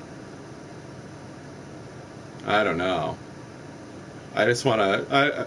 I just want to keep to myself and like get through life without like getting any on me, if that makes any sense. I just don't get it. I've had things happen to me in my life that have chilled me out a lot, and I'm a different person. I'm happy about it. I really am. I'm thankful for who I am now. When I was younger, you know, I would see things and I'd say, ah, geez, you know, like, oh, that band used to rock, you know, oh, the Red Hot Chili Peppers, and they put out these albums, and then at some point in time, it's like, you take singing lessons and the albums are more mellowed out and not the bang out rock that it used to be. And I think, oh, what happened to them, you know? Well, they got a little older and they have a different take on it, you know? I get it now. Since it's almost August, and August 6th and 9th is when we drop the bombs, let me ask you a question. Do you think that was justified? Yes, when we dropped the bombs.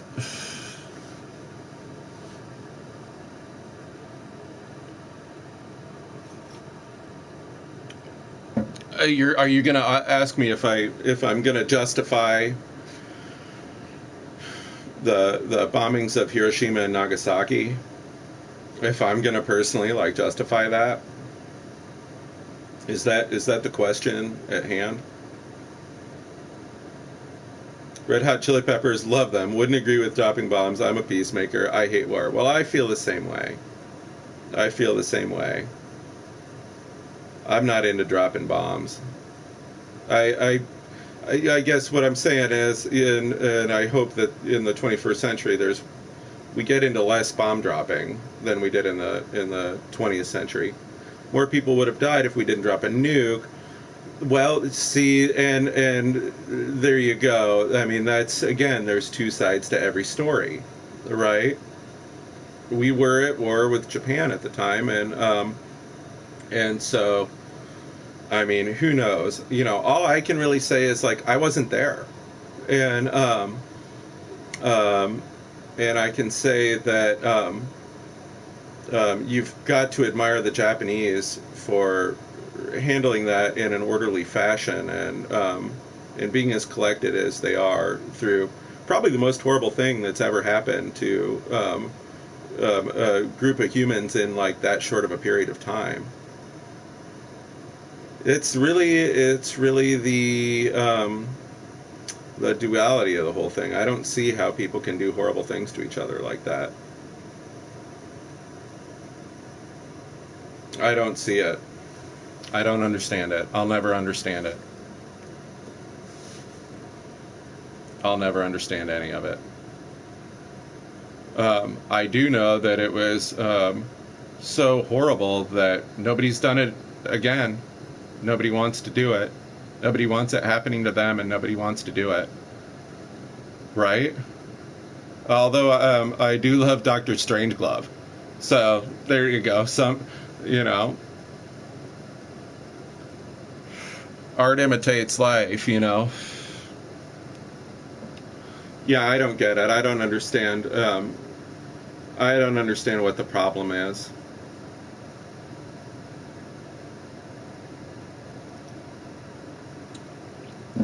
I just want to. I just hope that I never have to experience anything like that in my life, you know. I'd wish the same for other people. I don't care who they are.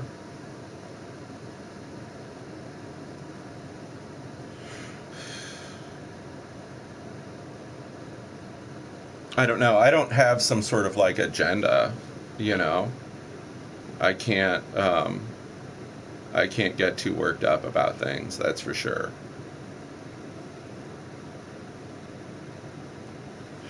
It's really difficult. Life is full of difficult questions.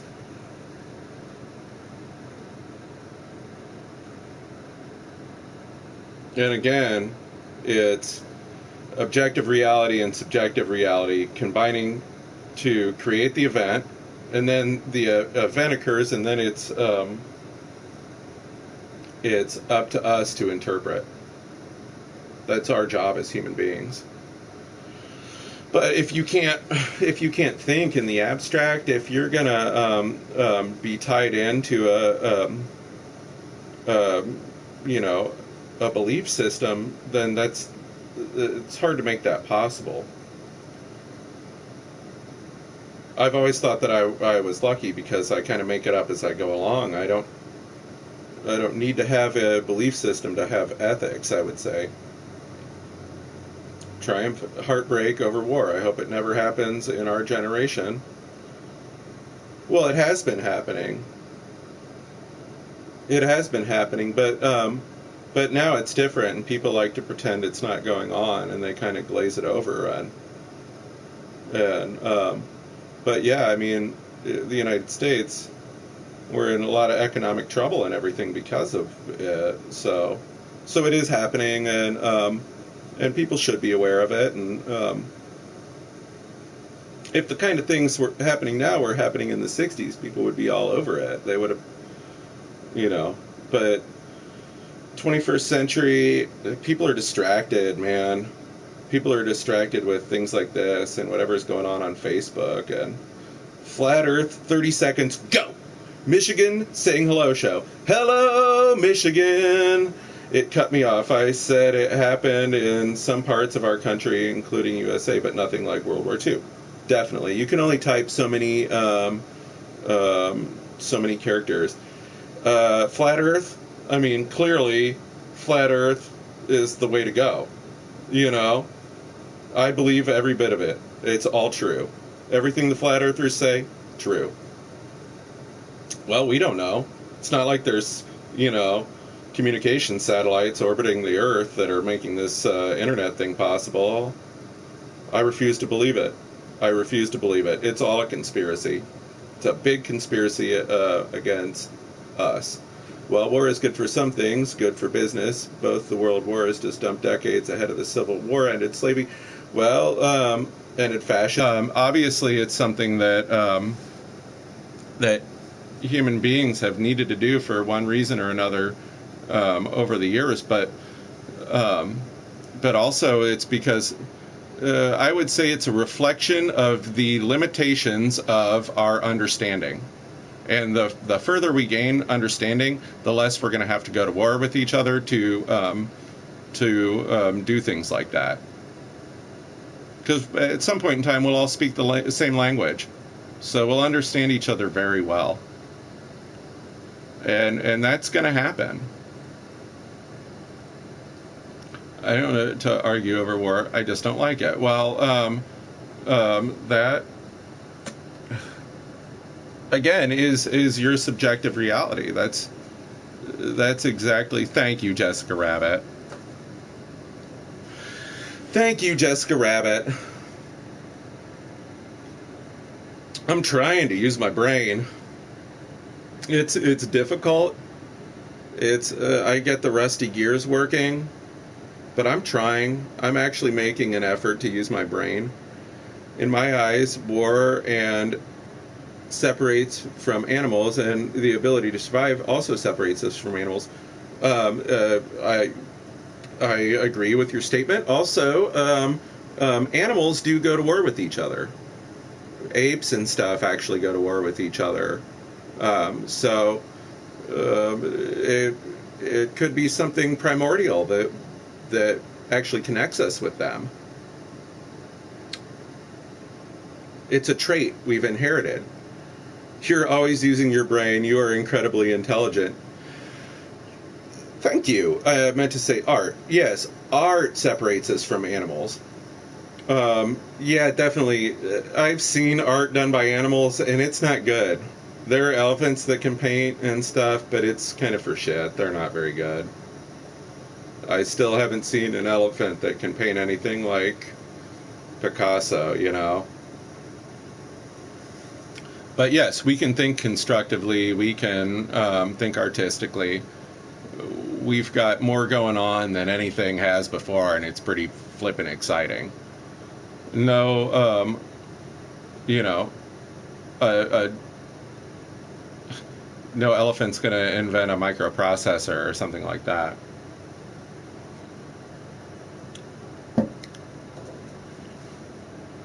Thank you. I'm not incredibly intelligent. I wish I was smarter. I wish I was just a little bit smarter. It would really be helpful. I'm almost there. I'm getting there. But who knows? As soon as I'm smart enough, I'll be old, and then it'll go away, you know.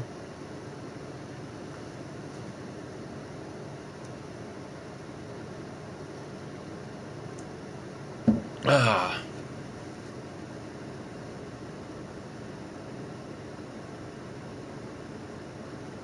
No, I think really, you know, honestly, the way to be an influence and to enact change is really like the best way to do it is just be yourself and be true to yourself. World peace, I only believe in the urge to destroy, and not understanding each other is a reason why we go to war. I mean, it's a stretch to think that world peace will ever happen, but it's a goal that I think is honorable. Love animals. Well, you're smarter than me with more experiences. I don't know about that, Jessica. It's really hard to say one person would be smarter than another, you know.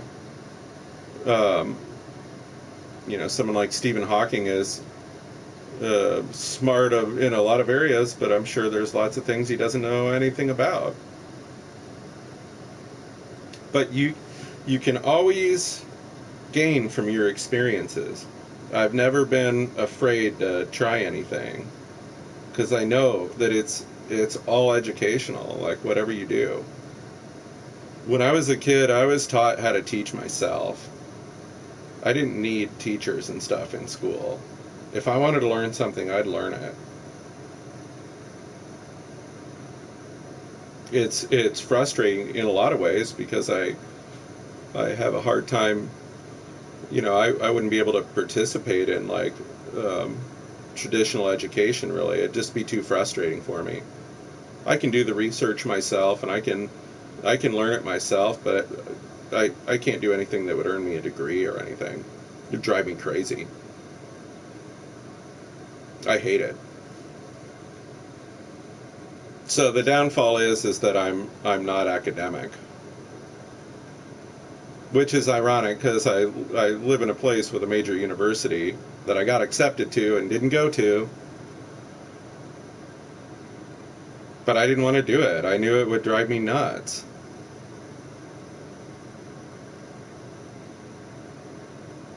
I wanted to get out in the world. I wanted to work and make money, and I wanted to travel, and you know, I didn't want to.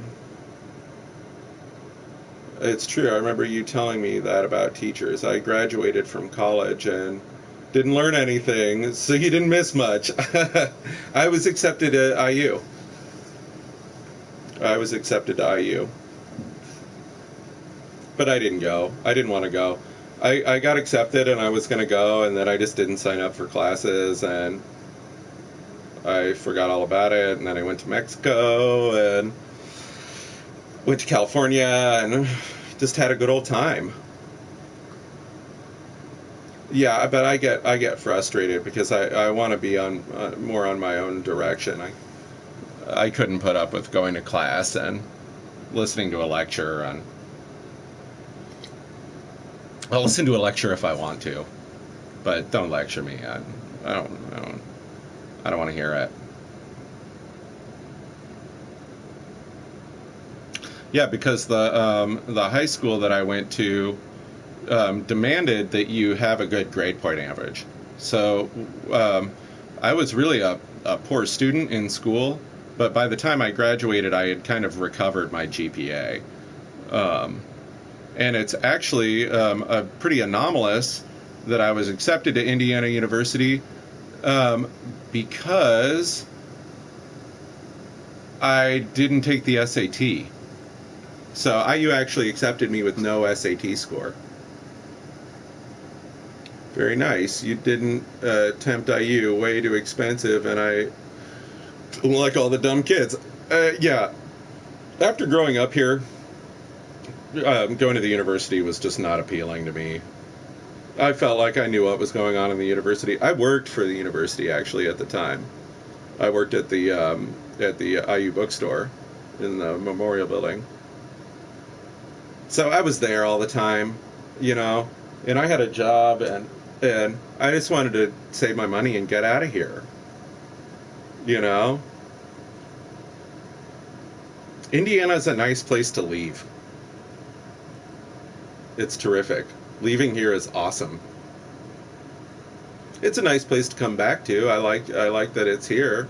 I don't really dislike Indiana, but gosh, there's a much bigger world out there.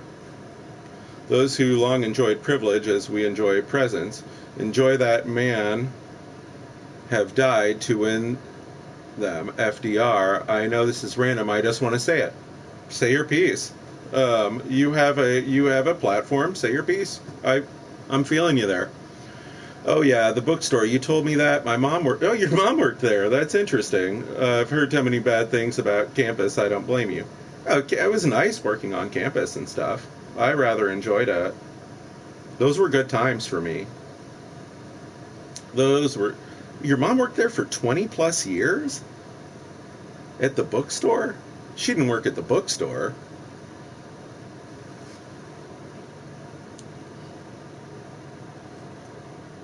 Meant to those who enjoyed privileges we enjoy in time that men have died to win them.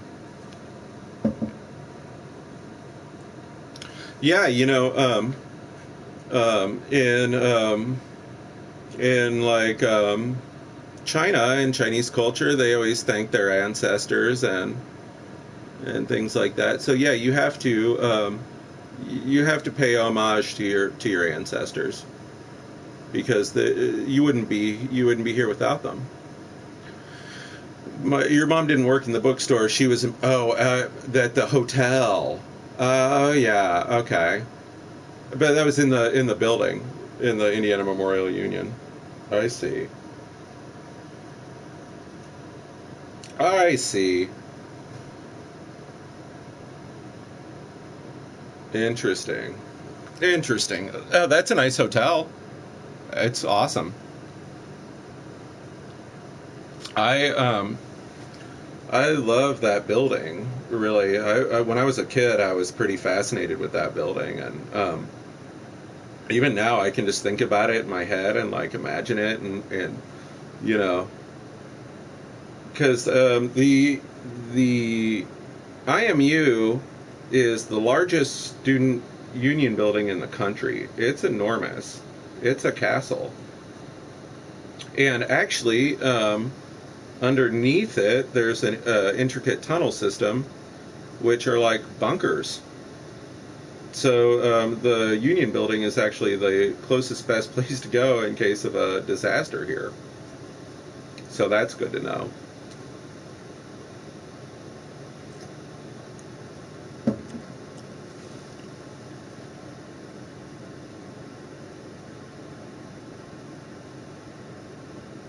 Yeah, it's an awesome building. It's amazing. It goes on forever. It's like, I don't know how many square feet it is, but it's extensive.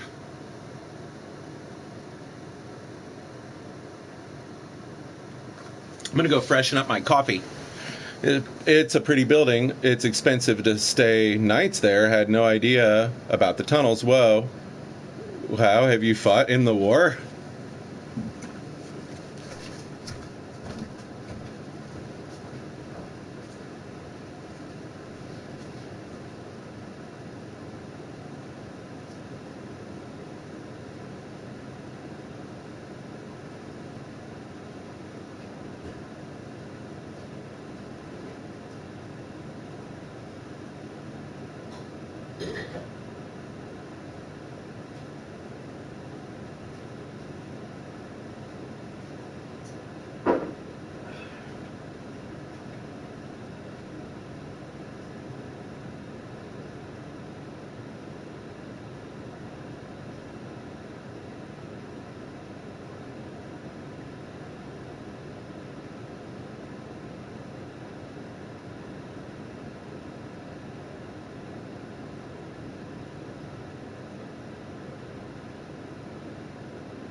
Yeah, I don't think I've ever spent the night there.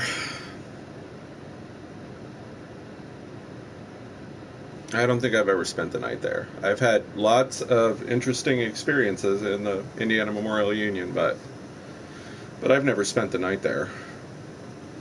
I saw Chuck D there one time. That was pretty cool. I went to see Chuck D give a lecture. That was awesome. Chuck D's an awesome dude. Another sad thing about war is when famous landmarks destroyed, that's why many were sad, like that World Wars, especially the Great One. Yeah, I mean, it's all sad. Like what happens with the Buddhist temples that get destroyed in the East now. It's terrible. There's just no sense in it. It doesn't make any sense.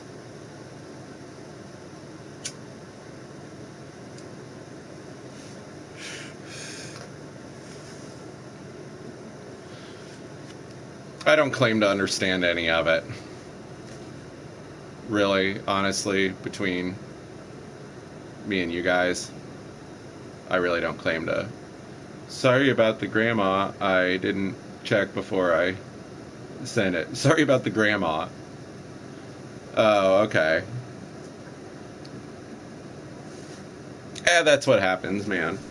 Not every comment is perfectly grammatically correct. That's going to be for sure. You do better than a lot of people.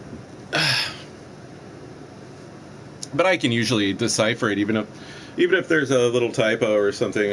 I get the general meaning of whatever's going on.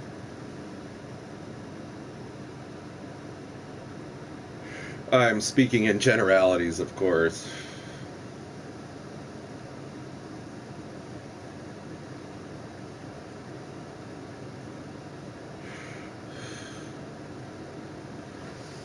Sorry about the grandma. Grammar. I knew that was what you meant.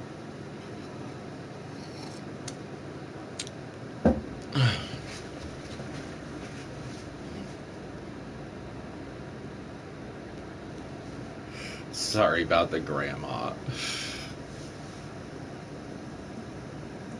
Oh, man.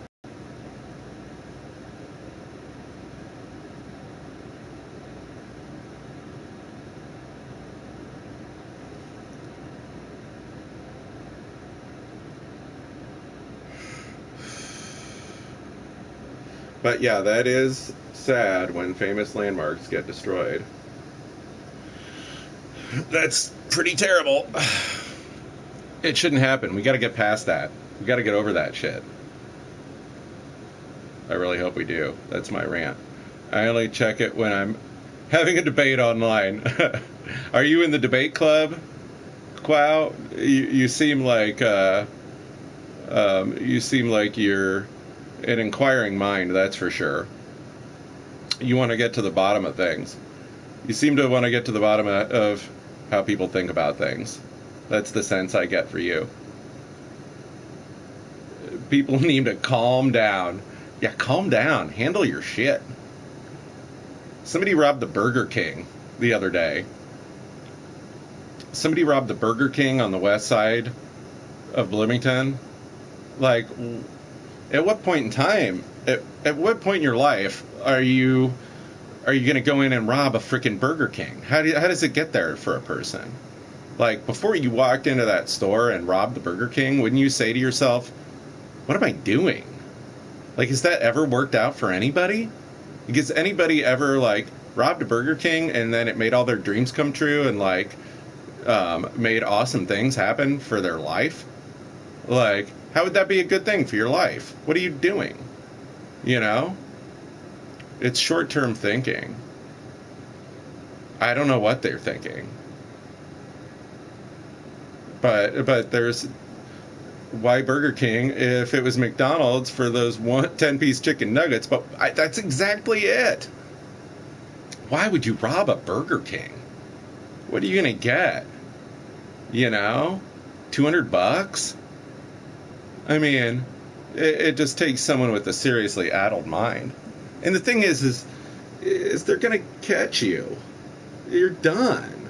Like, there's not even really any getting away with that. Like, people do shit like that every once in a while, but most, the majority of people that do something like rob a freaking Burger King, you're going to jail. Like, you pretty much could tell yourself you're going to jail for a long time, like, before you even do it. It's stupid. Now that's stupid. Robbing a Burger King is freaking stupid. I don't care how hard up you are. There's just always something else to do. Yeah, people need to calm down. Handle their shit.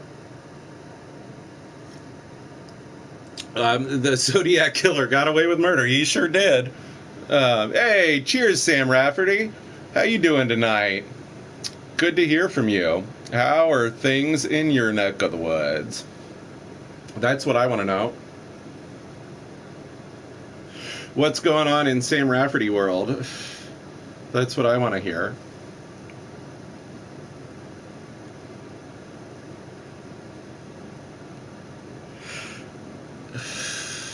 Yeah, I mean, some people definitely can get away with things like that, but most people can't, and it's harder and harder nowadays for anyone to do anything like that and not get busted. There's cameras everywhere. We have DNA evidence and all sorts of things. We're living in a different world.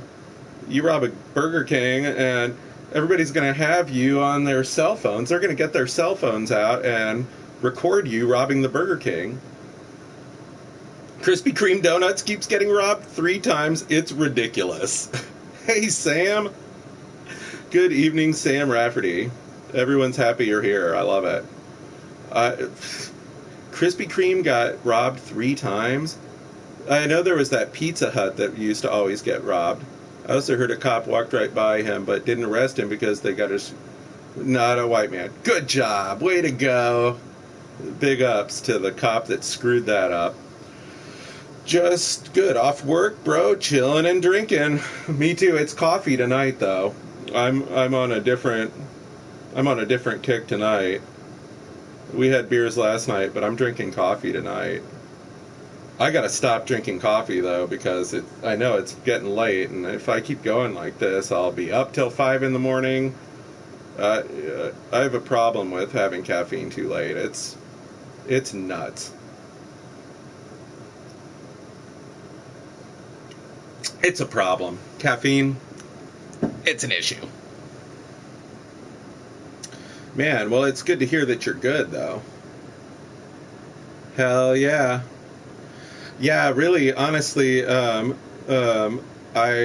really can say I don't drink all that often. I've been having fun this week, and I've been having beers on stream and stuff. But I kind of been doing that just to have fun. Just to have fun on stream and, loosen me up and not take things so seriously, But also, it's like, I gotta stream when I'm not drinking beer, too. Was up till 5 in the morning because I was watching The Man in the High Castle, and it's getting to the end of the season on One Now. I just did my first night awesome broadcasting. Hell yeah, that's right, you did. Kick ass, man. That's tough, dude. Happens when I walks like, okay, the next episode, and oh yeah, good times, man. Good times. I love it, dude. It's really fun, isn't it? It's a good time. I'm usually awake till 4 or 5 a.m., but regardless, but yeah, Def keeps you awake. Cheers. Cheers. It's weird because everybody has different names all the time. Like, it's hard to keep track because people have different names on their PlayStation than they do on YouTube, and then they, so it gets a little confusing. I have a hard time keeping track of everything sometimes. This is a whole new whole new world for me, honestly. You are awake all night regardless, aren't you? It's the caffeine for me. The caffeine does it. It really gets me going. I even have a tattoo of a cup of coffee. That's how much of a fanatic I am. I love coffee. It's weird, isn't it? That's why, and at some point in time, I just kept it to Splinternut on everything, just to keep it consistent. So, like on Google and everything, I'm Splinternut, and you can even find me on Facebook. I've got Splinternut Gaming on Facebook. So that's new to me. I've never used Facebook personally for myself, but I thought I'd set it up for the stream because then I can post the stream and give alerts and stuff like that. So it's useful. Insomniac, I can't sleep. My mind can't shut off. When did you get a coffee? I've had a coffee tattoo for years. I have it on my left arm. I think I got that tattoo in like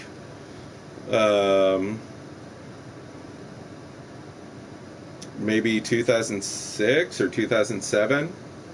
Hey, thanks. Yeah, right on. Yeah, I do. I just started doing Facebook, and I just kind of started doing Twitch. I like Twitch for the video games.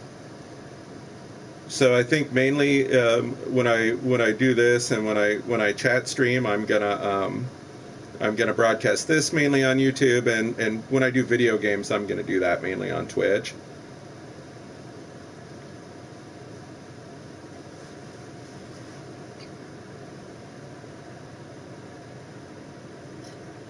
But yeah, I thought Facebook would be like a good way to like for people to keep up on the stream if they want to, you know. Pretty cool. I'm projecting. Twitch is a broadcasting service for video games. Yeah, you did just get a cam, man. Having the cam is awesome, and it's cool. It's your first step to VR if you want to eventually have the VR, and you can use it for things like this. You can broadcast your gaming. Like, really, having the PlayStation 4 is an awesome device.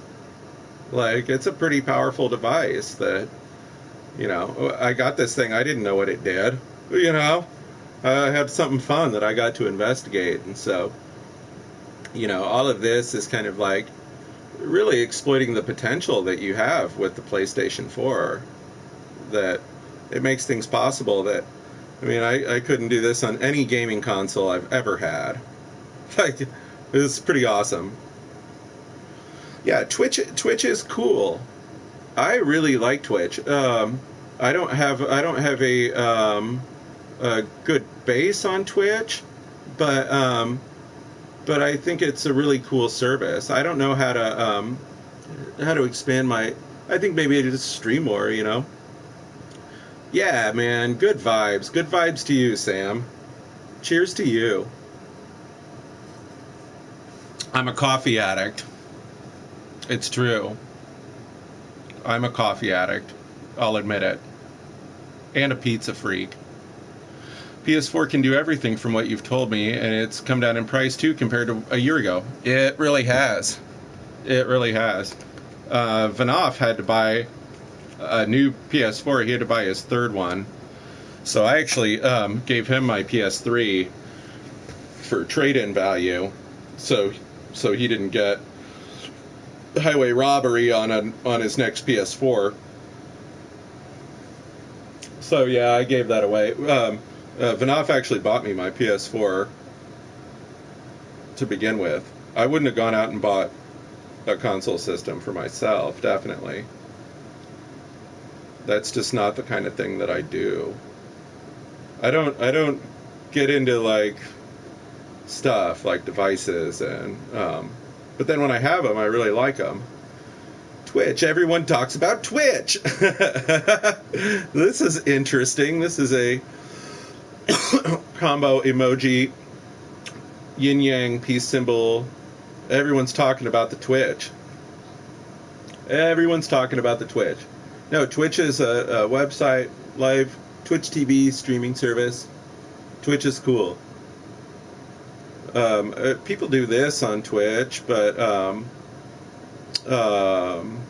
don't get me wrong, I'm a music addict and a caffeine addict and more, but not drugs. Oh man, I'm the same way, man. I am the same way. And you know, I've been in situations in my life where I've had to take drugs for a long time, and then had to stop taking drugs that were prescribed to me, you know, and I can see how easy it is for people to get addicted. And when it was time to get off that stuff, I just made myself do it and powered through it. But boy, it can really tear you up. It's not an easy thing to do.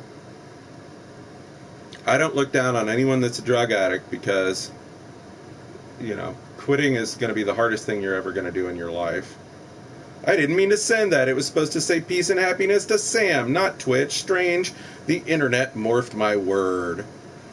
Ah, you have 15 tattoos? Cool, man. That's awesome. That's great. So you're a tattoo aficionado, huh? It's fun to get tattooed. I think that's probably about how many I have. I think that I probably have like, I don't know how many tattoos I have. I'd have to take my clothes off and count. But my younger brother's a tattoo artist, so it's fun for me. I get to get tattooed by my family. I'm also a technology addict. Anything that can play music and porn. If they could NASA to me. Tats are sexy. Ah, thanks, Jessica. Tattoos can be sexy. Tattoos can not be sexy. Tattoo can be a lot of things to a lot of people. Again, it's open to interpretation. There are sexy tattoos, there are not sexy tattoos. I need to get in this part of my arm. I want to get something in here. I don't know. This side, yeah, see, I don't have anything. I've got them on the inside, but I don't have them on the outside. So I got plenty of room. Thanks. Yeah, I'm lucky. I'm lucky to really have some good tattoos from some excellent artists. You know, I kind of get the inside track a little bit. I've got good trustworthy information about tattoos, so I've made poor tattoo choices and I've made good tattoo choices. Do your tattoos tell a story, or do you get them to just get them? With tattoos, it's a little bit of both. With a tattoo, you always remember the time and place where you get that tattoo. So to me, like, the meaning kind of can be pretty abstract, right? Like, I got this one when my brother's shop opened. So I got that on opening day when they were having a deal. And so I just went in and I pointed and I said, "Oh, give me that. Put that tattoo on me." It's not a big deal. What the actual tattoo is doesn't matter. But where I was and what was going on when it happened is what I remember. I remember I drank 3 beers while I was getting that one. Yeah, it's fun. It is an expensive hobby. I mean, really, like, if you want to get a good tattoo, save up a lot of money. If you want to get a good tattoo, go in there with $1,000. Give the guy $1,000, you're going to get a good tattoo. He'll hook you up, you know? But if you want a good tattoo, I would say, plan on spending some money. Save up $800 and go get some ink. But, if you spend, like, I got this dollars in Georgia. That's what you get for $100 in Georgia. You get a little skull with some cactus. And so a tattoo can be a lot of things. You can go get a big fancy tattoo, or you can, you know, as long as you like it. You know, as long as you like it, that's the main thing. So yeah, tattoos themselves tell the story. You don't necessarily get to choose what the story behind your tattoo is. It's going to be the circumstances of getting it. That's why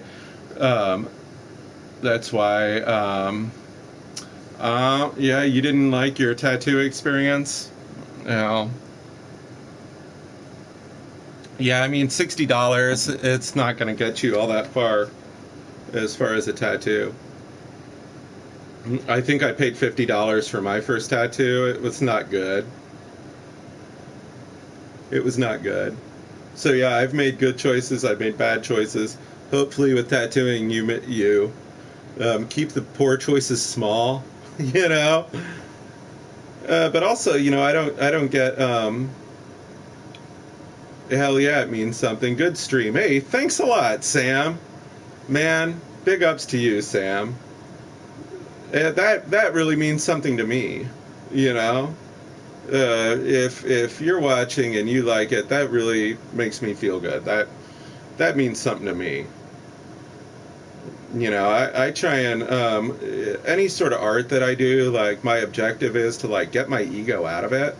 Like, I try and kind of go outside myself. You know, you can paint a piece of art and you can say, this is my art, and this is, like, I want to express to the world who I am and what everything means to me. Or you can, like, communicate something.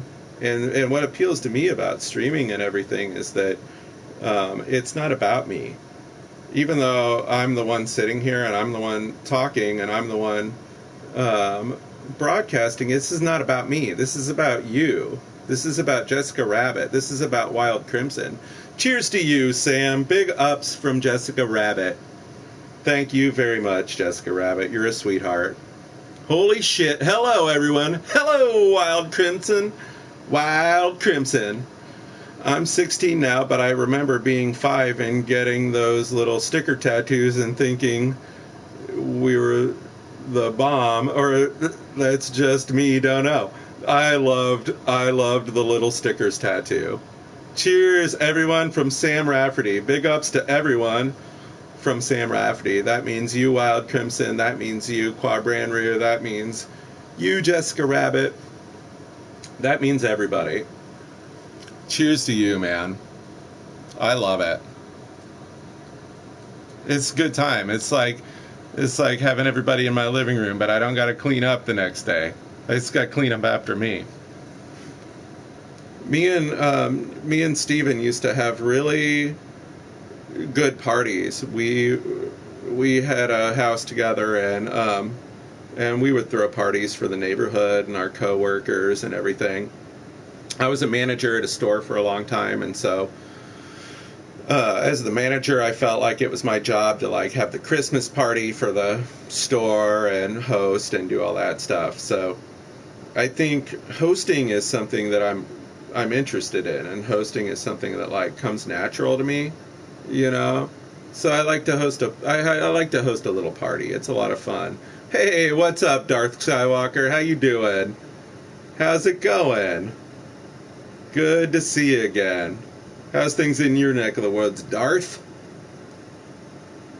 Yeah, sweet, man. It's all good. You know, whether a tattoo's a real or a sticker, it's all good. It doesn't matter. It's for fun. Unless it's like in that movie Memento, where he really got the tattoos for a reason. Good. I'm doing good, Darth. Thanks for asking, man. Thanks for asking. It looks like you got a fan in Jessica Rabbit, too. Jessica Rabbit says, hey, Darth Skywalker. Hell yeah. I remember playing that little rainbow parachute thing in PE. I do remember that. I do remember playing with the rainbow parachute. That was awesome. Cheers, everybody. I remember it was the coolest thing. Also, there was the Earth Ball. The huge earth ball. Remember that? Good vibes. Good vibes from Sam Rafferty. Dude, I love it. I love it. This is the troll free zone. We don't do that here. You got another stream. It's like honestly, I think the people that get the most trolls are trolls themselves. And they're trolling. They're trolling their own audience. So if you're going to troll your own audience, like, you're probably going to get trolls. But if you're not trolling your audience, it's probably going to be cool. If you're like really want to like talk to some people and have a good time. Yeah. Just thrushed lols. Just thrushed? How did you thrush? What are you thrashing? Yes, I remember the Earth Ball too. Loved it. Darth, not much. Wish I was smoking. Oh, man. I wish you were too. It'd be a lot cooler if you were. Little things like that make living in Indiana a little more interesting, you know? It's legal. It's legal. Legalize hockey, that's what I say. We don't have hockey in Indiana. It's still illegal. Hockey, it's dangerous, but it doesn't deserve to be illegal. I think that's outrageous. You know, you know, the thing about it is like, you got to do little things to make yourself happy. You know, you've got to allow yourself. Just thrashed. Hell yeah. Yeah, you gotta do the little things to make yourself happy. Little things go a long way when they're for you. You know, it could be a candy bar, whatever it is. But if it makes you feel good, like, you need to feel good in your brain to be a complete person. We said bring back old cartoons like Ed, Edd and Eddy, and Drake and Josh. That was just my fucking early childhood. Oh, man. When I was a kid, man, it was, Woody Woodpecker and Tom and Jerry and the Spider-Man and His Amazing Friends and shit like that. Thundar the Barbarian. I had a Thundar the Barbarian lunchbox. I loved it. But, you know, when I was a kid, honestly, they still played a lot of TV from the 70s still. 80s TV, they recycled a lot of TV from the 70s. So it would be like, there'd be these shows, and it would just be weird as weird could be. Anything that was like Sid and Marty Krofft or like a Sandy Frank production or anything like that. It was just bizarre stuff. Battle of the Planets. Darth's getting there. Keep going, Darth. You'll get there. You know what, Darth? There is no tomorrow. There is no tomorrow. And you know why? Because it'll never get there. Nickelodeon and Disney VHS tapes was my early childhood. Scooby-Doo was good. Oh, man, I liked when on Scooby-Doo when they would have like the Harlem Globetrotters or Batman and Robin, or like sometimes it would be Phyllis Diller. Like, Phyllis Diller? Like, why is Phyllis Diller like a guest star on a cartoon? But I guess it made some sort of sense and it worked in some way. But I don't know. The weirdest guest star that they had on Scooby-Doo was always Jerry Reed. And when I was a kid, I thought, because they would do things on TV shows in the 80s where they would have an episode of the TV show where all the characters would be like excited about a celebrity, you know, and then the celebrity would show up. It'd be on silver spoons or something, and the celebrity would be totally made up. It'd be a fictional person. So I thought Jerry Reed was a made-up fictional person that they made up for the show. Come to find out, Jerry Reed is a very real person and a hell of a guitar player. My favorite movie because Monsters Incorporated, because that's a Disney movie I watched over and over again.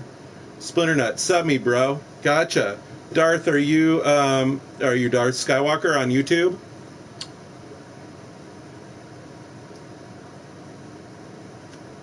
I will definitely find and sub you if you are on YouTube. I also like the old Scooby-Doo, Hey Arnold. I don't remember much of Hey Arnold. I don't remember much of Hey Arnold either. Sweet Miss Rabbity. Miss Rabbit can hop around. She'll hop around and subscribe. She's good like that.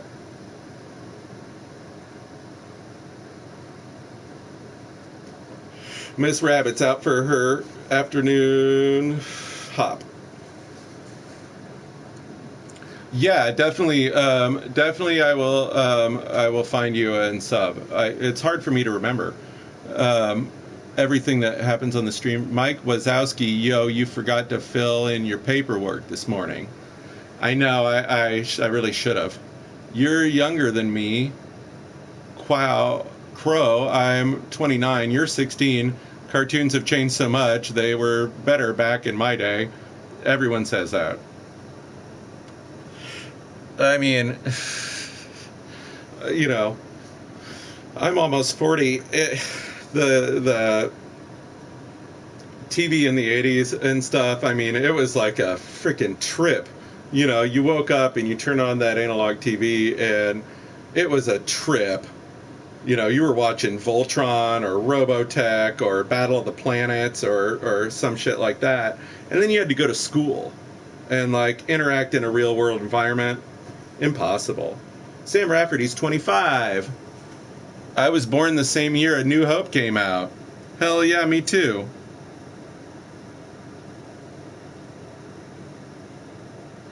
Samesies, Darth.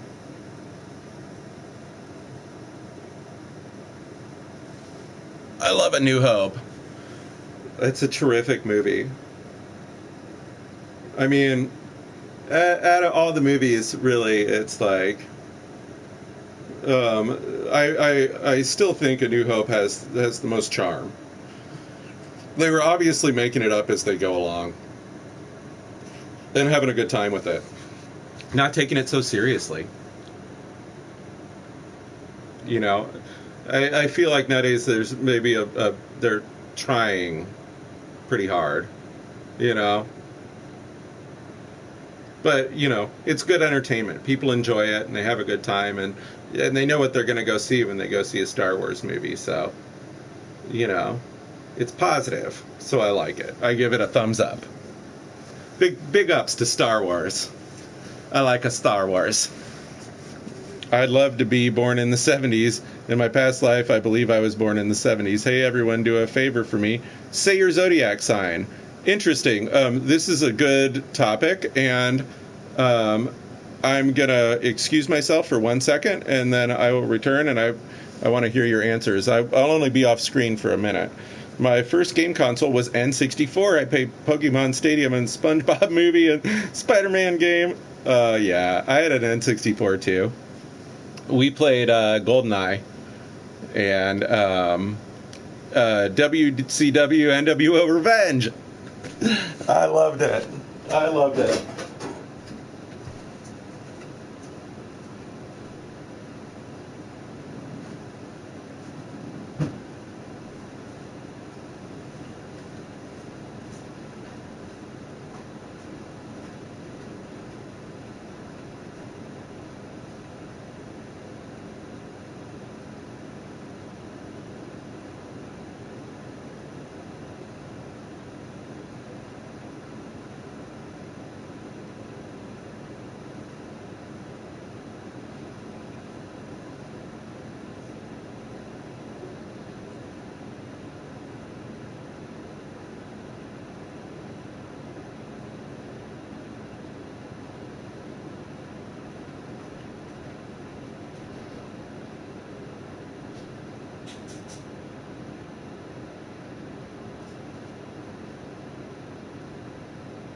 50s, 60s, 70s is the best music ever. I wholeheartedly agree. You could spend the rest of your life listening to just music produced in the 70s and you'd be totally satisfied. I mean, the amount of quality music production from that 30-year span, and it continues into the 80s and 90s, but I agree. I mean, you really had the most flavor then. And 64 was awesome. I have Super Nintendo plus love it. My best friend is Aquarius Darth. I'm the last day of Aquarius. Oh yes, Jessica Rabbit is the consummate Pisces. For sure.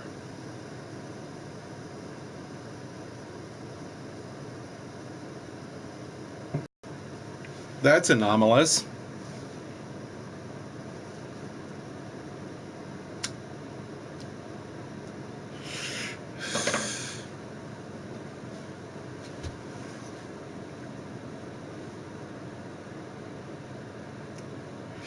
I love drinking all the coffee, but boy, it gets me a little wired.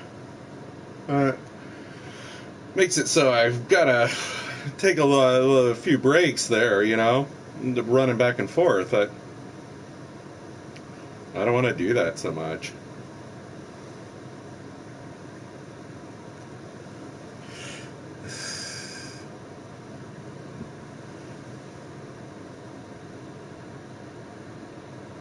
The last day of Aquarius. So does that means you're on the cusp? What's after Aquarius? Is it Capricorn? I don't know. I honestly don't know that much about astrology. I've always been more of an astronomy person and less of an astrology person. Oh, but astrology is fun. Astrology has its place. It's entertaining. Definitely. Thanks, Darth. At least one person told me their zodiac sign. Splinternut is Cancer. I'm double Pisces Libra. Splinternut is a Cancer. It's true. My birthday is coming up. My birthday is in July. I know that I'm still going in this generation where there are two types of people. In this generation, people that easily offended and people that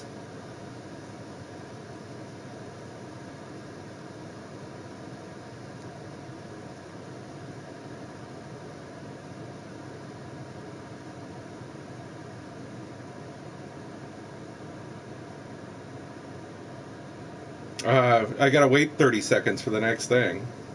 Two types of people. There's all sorts of people. You know, it takes all kinds to make the world go around, doesn't it?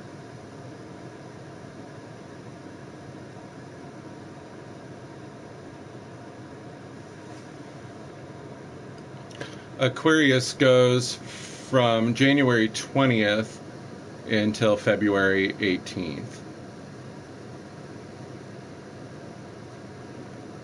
I see. So your birthday is on February 18th, is what you're saying?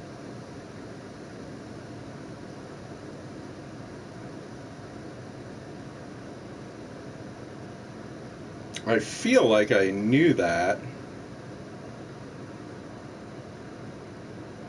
But astrology, it's confusing. So you just had your birthday not too long ago. It seems like it was just February. And I was sitting in here freezing my butt off.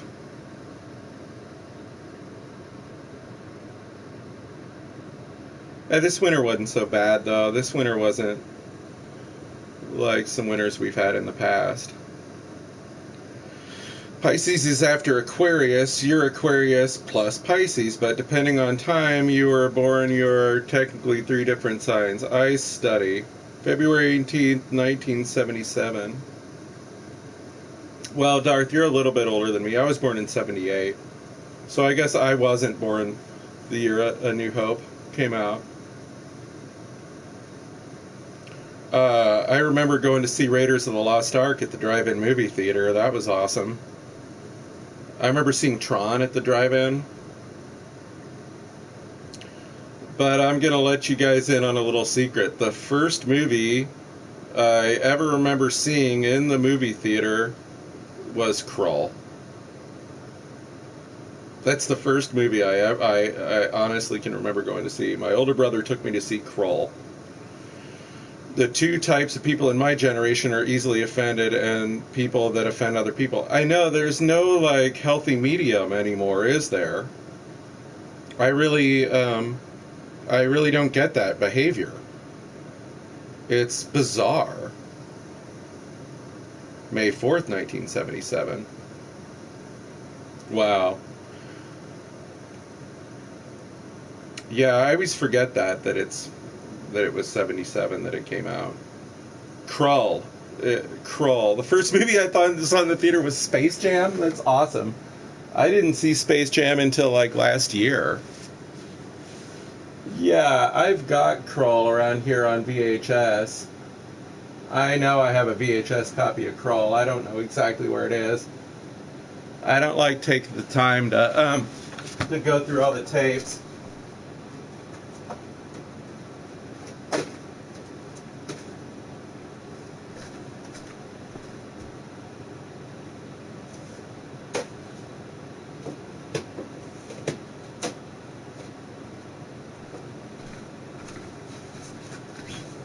Empire Strikes Back, 78. Maybe that's why I get it confused. I don't know. Here you go. There you go. There's a VHS Untouched, A New Hope. It's the real movie. It's the way it was. It's just Star Wars. Not remastered. Anything like that. Hey, there you go. Any Which Way You Can. Clint Eastwood and the Ape. Love it. The Orangutan. You know that movie. Always good to have that on VHS. Another classic. Krull. No, it's K-R-U-L-L. K-R-U-L-L. Krull. Chuck Norris.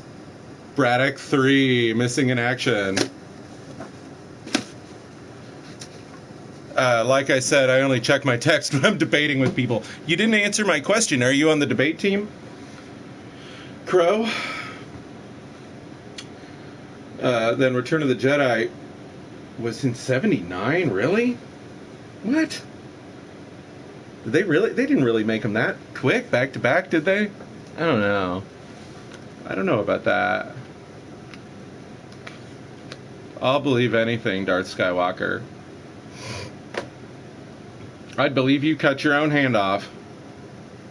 Had it replaced with robot hand.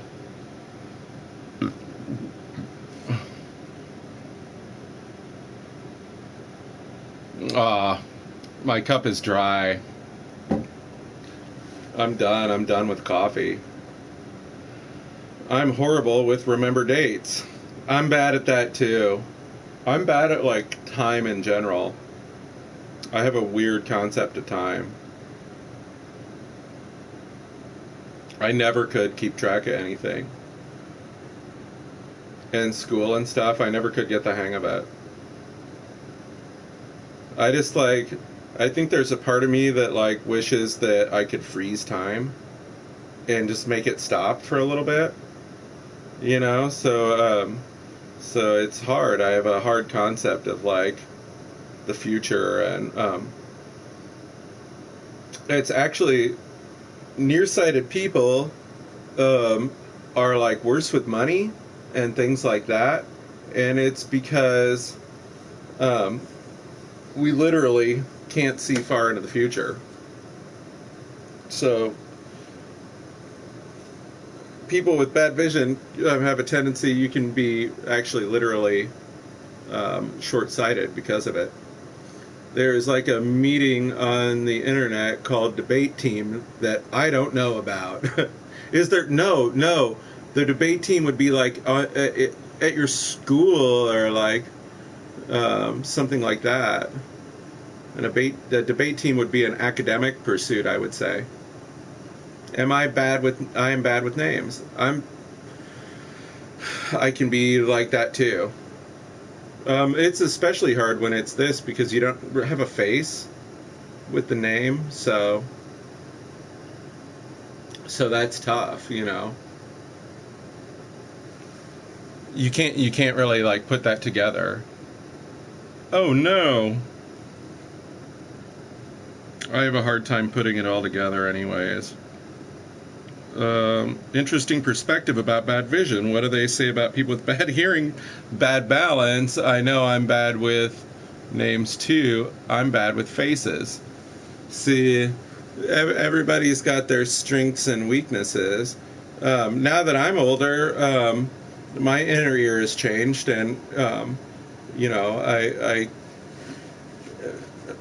it gives me balance issues that I didn't have before.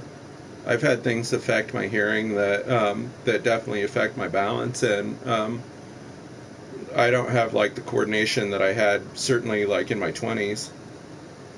That's for sure. I was an awkward kid, and as time went on, when I got into my 20s, I figured things out a little more, and I finally had a little bit actual control over my body and stuff. I was a spaz as a kid. I would just fling myself off stuff, and so I worked really hard on my balance, and I worked really hard on kind of training my body, and then yeah, your hearing changes as you get older, and it affects your balance. I can't go on the rides anymore where they spin you around. I'm a socially awkward nerd, and that stutters a lot, and I don't mean that in a mean way, because I think this generation, nerd is a compliment. I think so too. Being a nerd has gone from awkward to being pretty hip. You've got to be a nerd to function in the environment, you know? I'm a socially awkward nerd, and I definitely have a tendency to stumble over what I say, and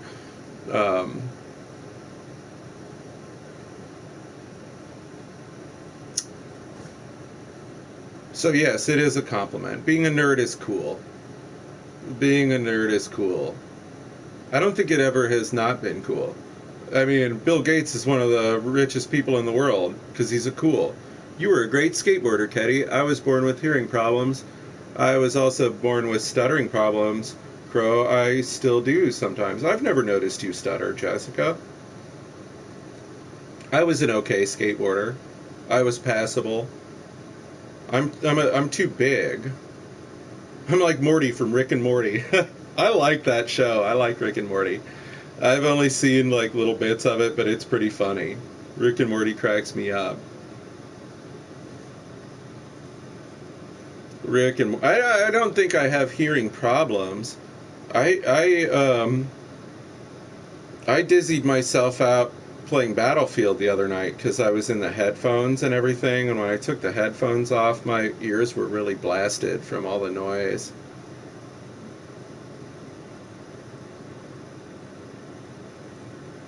If I could go back and do it again, I wouldn't change anything. I had a lot of fun. Those years skateboarding was really fun, and I'm glad that I did it, and I really got a lot out of it. But I'm glad that I don't have to do it anymore. In a way, too, I'm onto different things, and you could look back, and I could look back and say, "Oh, I'm sad that I don't do it anymore." But I feel like I'm looking more towards the future. Skateboarding's not forever. It's not a forever kind of thing. Broke my phone not too long ago, like a week ago, in a fit of rage because I was playing Battlefield 1 Operations, and There's a lot of people camping. Everybody camps on operations, dude. I was born with ear infection, tubes, punctured eardrums, assignment, hearing loss, nerve damage, scars, all go deaf eventually. Oh, that's sad, Jessica.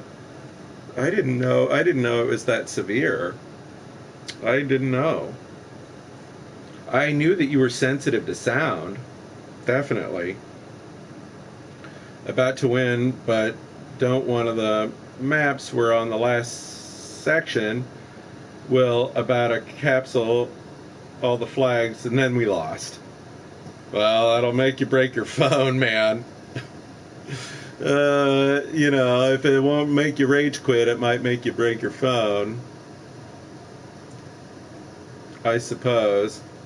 I have a hard time getting worked up about Battlefield. I play Battlefield very casually. I just kind of had a good time. I have a good time with it. When I win, I win. When I lose, I lose. But Battlefield for me is just like, it's a release, I definitely like to get a good shot off and do something cool. But if I get pwned, I mean, that's what all the other players are out there for. They're trying to do the same thing I'm doing. So I try not to get bent out of shape about anyone else's play style. I'd say it's really bad. Maybe sensational hearing loss due to something else. Still trying to diagnose it. Battlefield is mostly a shooting game. Sensorineural. So it was like sensational hearing loss. Sensorineural. Bummer.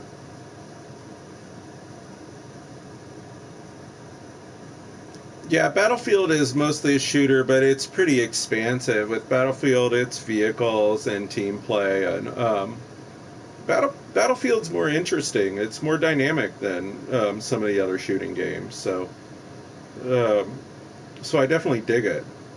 Battlefield gives you a lot to learn. Really, you've got to focus and learn how to play it. At first, I didn't know at all what I was doing with it. I thought, it was like Call of Duty, and no. So yeah, I was a noob. I was a COD transplant player, and definitely a noob.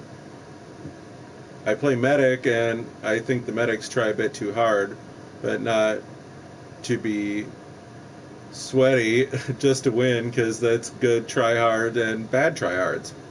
There you go. I like medic too. I'd say my favorite class is Scout at this point. I probably do best as Scout. But Medic's a lot of fun to play. And being able to revive your teammates and everything, I mean, that's huge. That's major. I thought that was really, really dynamic about that game.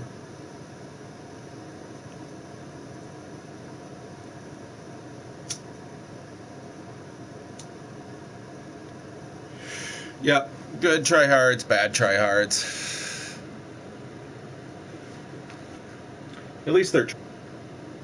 I don't know. It's hard for me to get mad. I just feel like it's a bunch of random people all playing the same video game that I'm playing, and I don't know. They're just doing their thing. I'm sure I make people mad when I'm playing.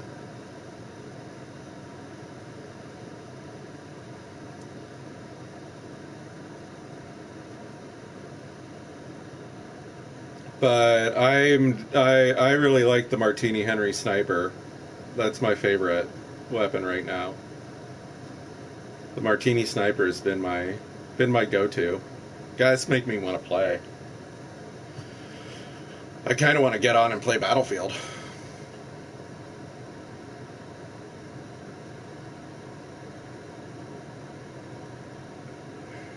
Give myself some late night jams, man. I gotta make myself tired somehow.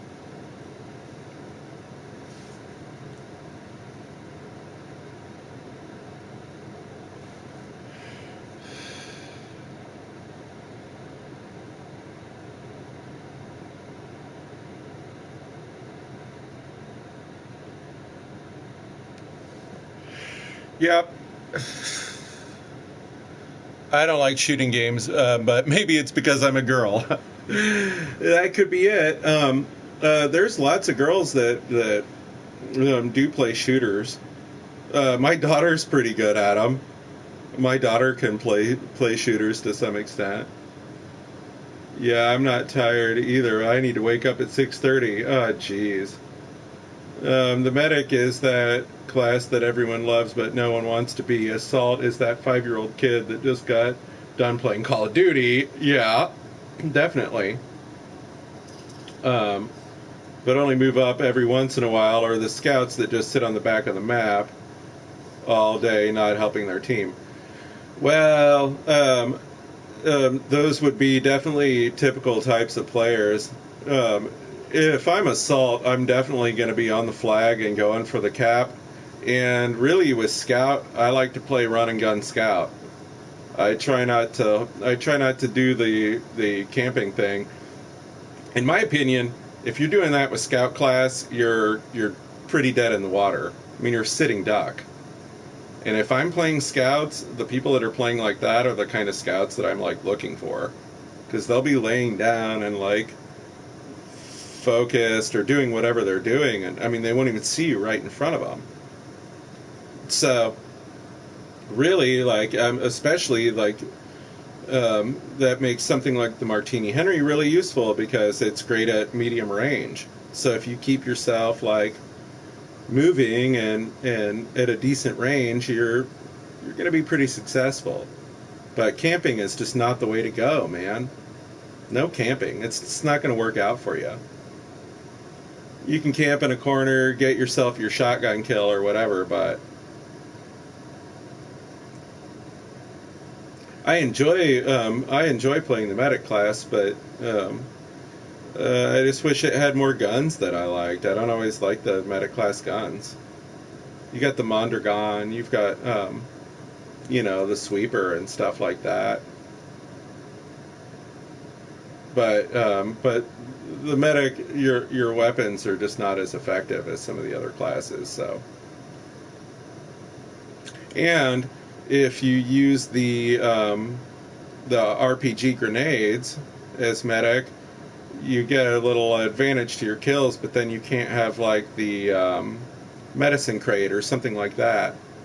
There's one game I liked. I think it's called it's Far Cry. It's Far Cry that you liked. I think it's Far Cry Primal that you're talking about. It's got to be.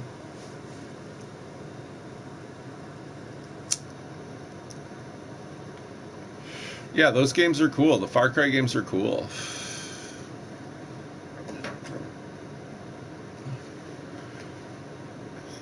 It's like totally prehistoric. Yeah, but definitely like, yeah, scout class for me, I'll take like the Russian infantry. Put my flare out, run and gun, You've got the flare as scout. Why would you camp? The flare like hooks you up, and you have 2 of them. Far Cry, that's what I love the scenery. I hate being a medic running up to somebody and they disappear and I get gunned down, or I revive him. We both die. That the medic don't rev. The medic class can be definitely really like satisfying and at the same time really frustrating to play. But especially early on playing the game, I loved playing medic class. When I was learning the game, really, like medic was my favorite. But once I got onto scout and I learned how to use the scout class a little better, I got spoiled on the overall power that the scout weapons have. It's a lot easier with your shots and everything.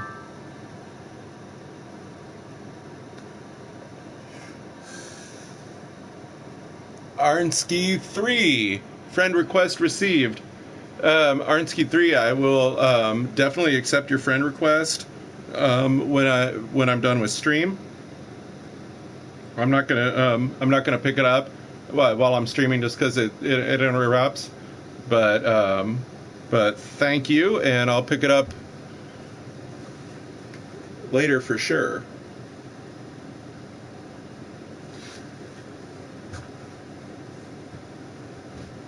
Yeah, Far Cry's cool. Those are cool games.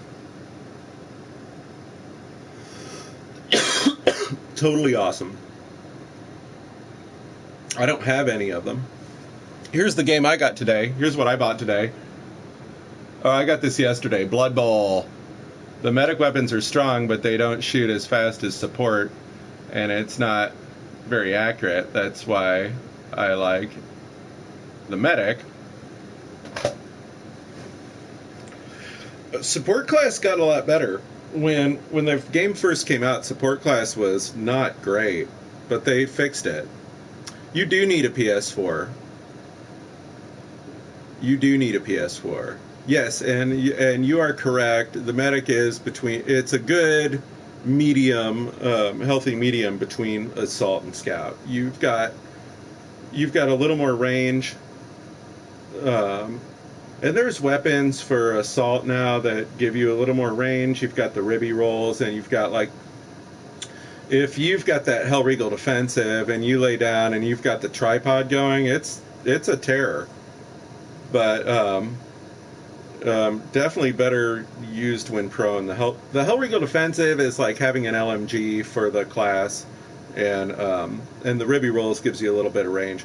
But with both weapons, you really got to be laying down to make them accurate. You can get around and stuff with either weapon, and I find too, I can run and gun with the defensive pretty much as well as I can with the regular Hellregal. So I say it's got so many more bullets, might as well use it.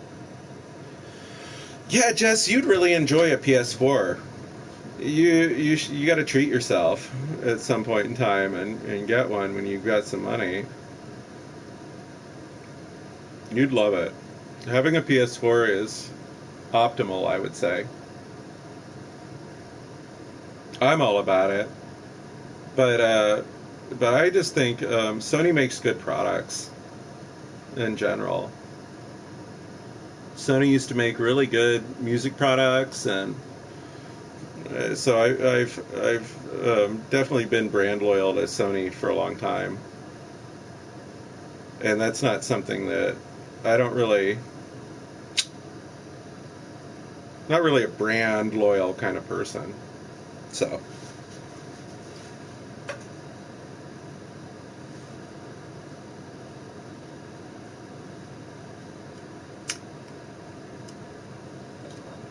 Yeah, everybody should have a PS4. I mean, I definitely get just as much use out of my PS4 as probably most people do get out of their smartphones. But I get to see it on a big screen. I get to see it on a big TV. Definitely PS4 beats Super Nintendo. Though Mario Brothers is legend, it's probably about time. With a Sony, you're going to get like a whole media system. You're not just getting a console, you know. It's a superior product because it's a console, it's a media system, it's it's definitely got an edge over the Super Nintendo, for sure. For sure. No, it's got what people are looking for nowadays, I think. I don't know much about the Switch, about the Nintendo Switch, but I mean, it's not really an appealing thing for me. E.T. Remastered for PS4, I can't wait. Only $60. E.T. Remastered? I'm so excited. Dude, that's kick-ass. They're going to remaster the worst video game ever made. I know, there's a huge... Yeah, well, I mean, it's only about, 25 years of technology, the difference, I would say. Approximately 25 years between the Super Nintendo and the... back then, too, in the 90s when it was Super Nintendo, I was a Sega Genesis person. I of course had Sega Genesis, and the cool thing about the Genesis was we had the Sega Channel, and the Sega Channel came in through your cable TV, and then you got like 50 different games every month, and it would cycle through. So even though the Super Nintendo was like, you know, technically a better system, it had better colors, it had better sound, and but the games were comparable, and definitely for Super Nintendo there wasn't anything like that Sega Channel. I mean, just having the access to the games, it was terrific.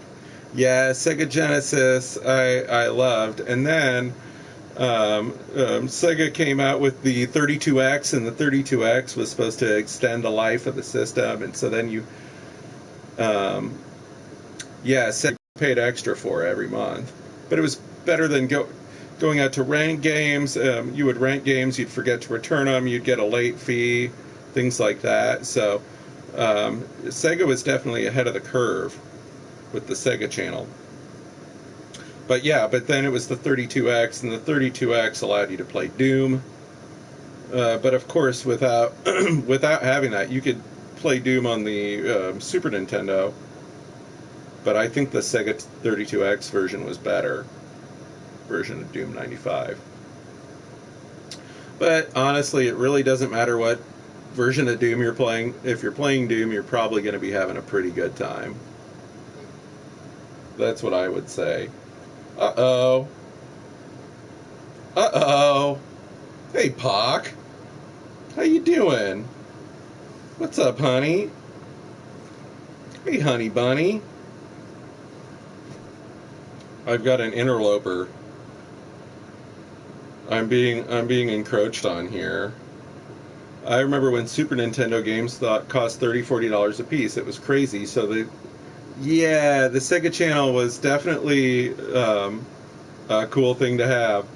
I know, Pock's coming here to give me a hug. She's going to show you all her butt, and she's going to give me a hug. I know. That's my Pock. Aww.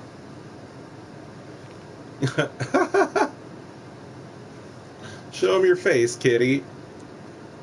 Let's let them see the good side of the kitty. Aw. She's a good one. Wah-ha. Pock's an oldie but a goodie. Getting her snot all over my TV. She hasn't been getting enough hugs because it's hot. It's hot for me to have a cat on me. I love my cat, but she's a warm thing, and in warm weather, it's hard to have a warm furry thing hugging you like this. But I gotta give her love. I miss my kitty so much. He's outside now. Plus, this cries wanting inside makes me sad. Yes, Pock is a lover. Pock's a people person. That's what I say about her.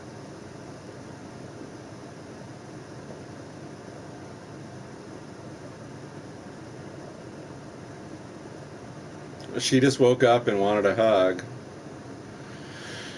Well, I'm sorry, your kitty's got to be outside. At least your kitty can be outside. Pocky can't go outside. She would just wander off and get into trouble. She doesn't know about things like outside and what's going on. It'd be hard for her. Mwah.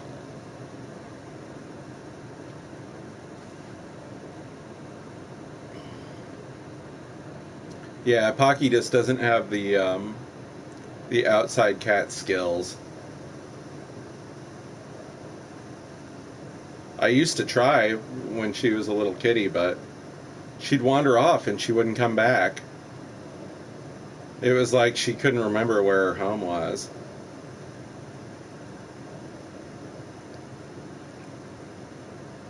Poor little thing. I had to wean my cat outside. It wasn't easy, but he's adjusting, and I'm trying to find outdoor female cat as a friend for him. Oh, Jessica. Oh, Jessica. I think if your cat wants female cat friends, he maybe can go find them himself, right? I don't know. You know what I say? For me, the trick to cat ownership is keeping it to cat. I don't want to have cats plural, but having a cat is good. I don't want to have cats. I like to have one cat and get to show that cat all my attention, really. I don't want to have cats. Cats are too much, right? Yeah. Yep, I can't collect them.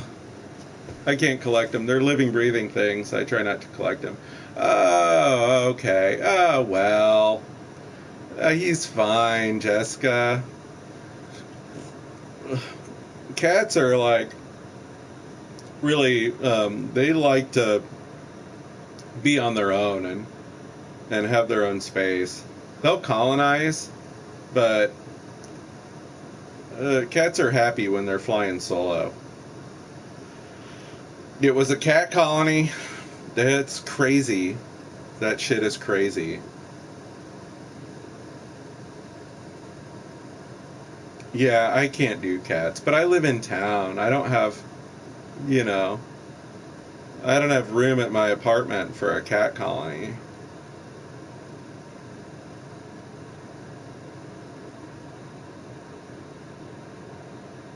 Yeah, I can't do it. I mean, if they can all live outside or in a barn or something, that's one story. But man, having more than a cat in an apartment. I see people around here. They live in a small apartment and they'll have like 2 dogs in the apartment and everything. And I think, how can you do that? Like, how can you even do that? I don't like it. I gotta have my space, you know. So with it being me and Pac, we give each other a lot of space. 9 to 10 litters of kittens. Wow. One of them is outdoor cat and the other one's indoor cat. I don't know why the first one is an outdoor cat since it's 9. Jessica Rabbit doesn't like dogs too much. Dogs and rabbits. Cats and dogs living together. Total anarchy. Cats choose their own destiny. You know, those cats are probably they like their territory the way they like it. They're just having it the way they want it. They're doing their thing. You know, cats are going to do what they're going to do. You can't tell them what to do. Can't reason with a cat. I don't get when the first is outside. Since it's 97 degrees outside, cats love it though. Cats love the heat. You know, Pocky goes and sleeps in the hottest part of the house. She'd love it if I opened up the room where the air conditioning doesn't get to. In the middle of the night, imagine how high it is. Yeah, it's hot down there, man. It gets hot down there. I think the last time I was there, it was like 107 degrees. I'm not used to that. It's like, holy shit. I have a Chihuahua, pees everywhere. She growls, has seizures, but she's almost 11. Oh, those Chihuahuas, it gets sad when they get old. It really does. Chihuahuas are nice dogs, but it's sad when they get old. They get neurological problems. You have cheetahs, lions, and leopards, yep. That's where they came from. That's where they came from. They like it hot. When we lived in Florida, we had a garage off the house, and it was always 10 degrees hotter in the garage than it was outside. And we had a cat that loved to get in that garage and sleep in that garage. That was what she was all about. And I was always worried she was going to smother herself or something getting into that garage. And she was always fine. A Russian blue. When I get another cat, I want a blue kitty like that. I love blue kitties.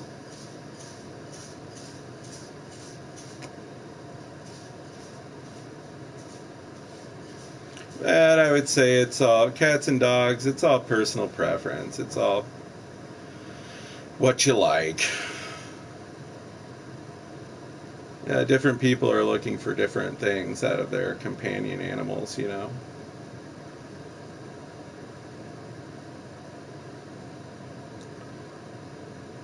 Oh, yeah. Uh-huh.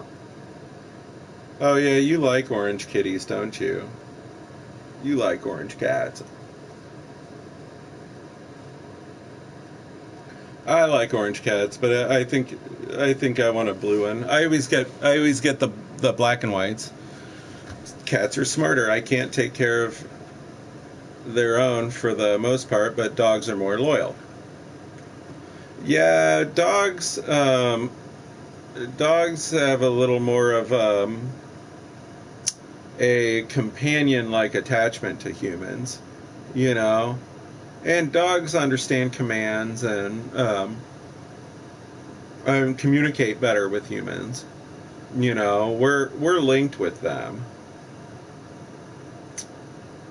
We're connected with them.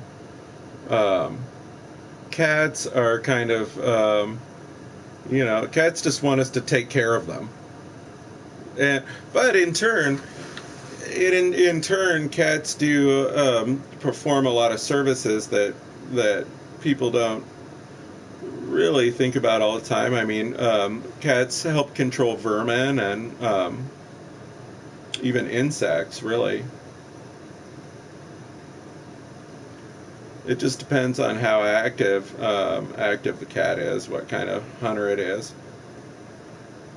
The thing with keeping the cat in the house, too, is if you keep the cat in the house, it won't hunt the birds outside. It'll only hunt the mice that come into your house.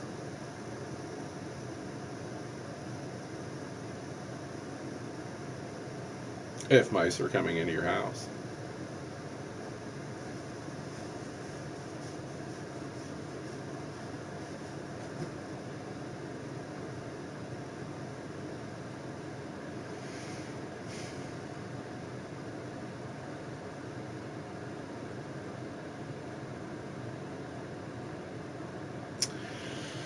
Well, you guys, I hate to say it, but I think I'm about running out of steam here. I think it's time for Splinternut to hit the old dusty trail and go off stream for a while. But I'll be back. I'll come back. The future's the future. Definitely. Some cats are in tune to their owner's emotions, which I love. My cat is a hunter. I think he's loving it outside, I hope. At least a little.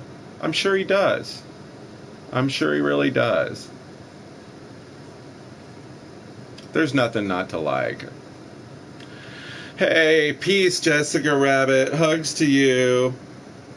Good night, everybody. Thanks for tuning in and watching and having a good time and chatting with me. I'll see you in the funny pages.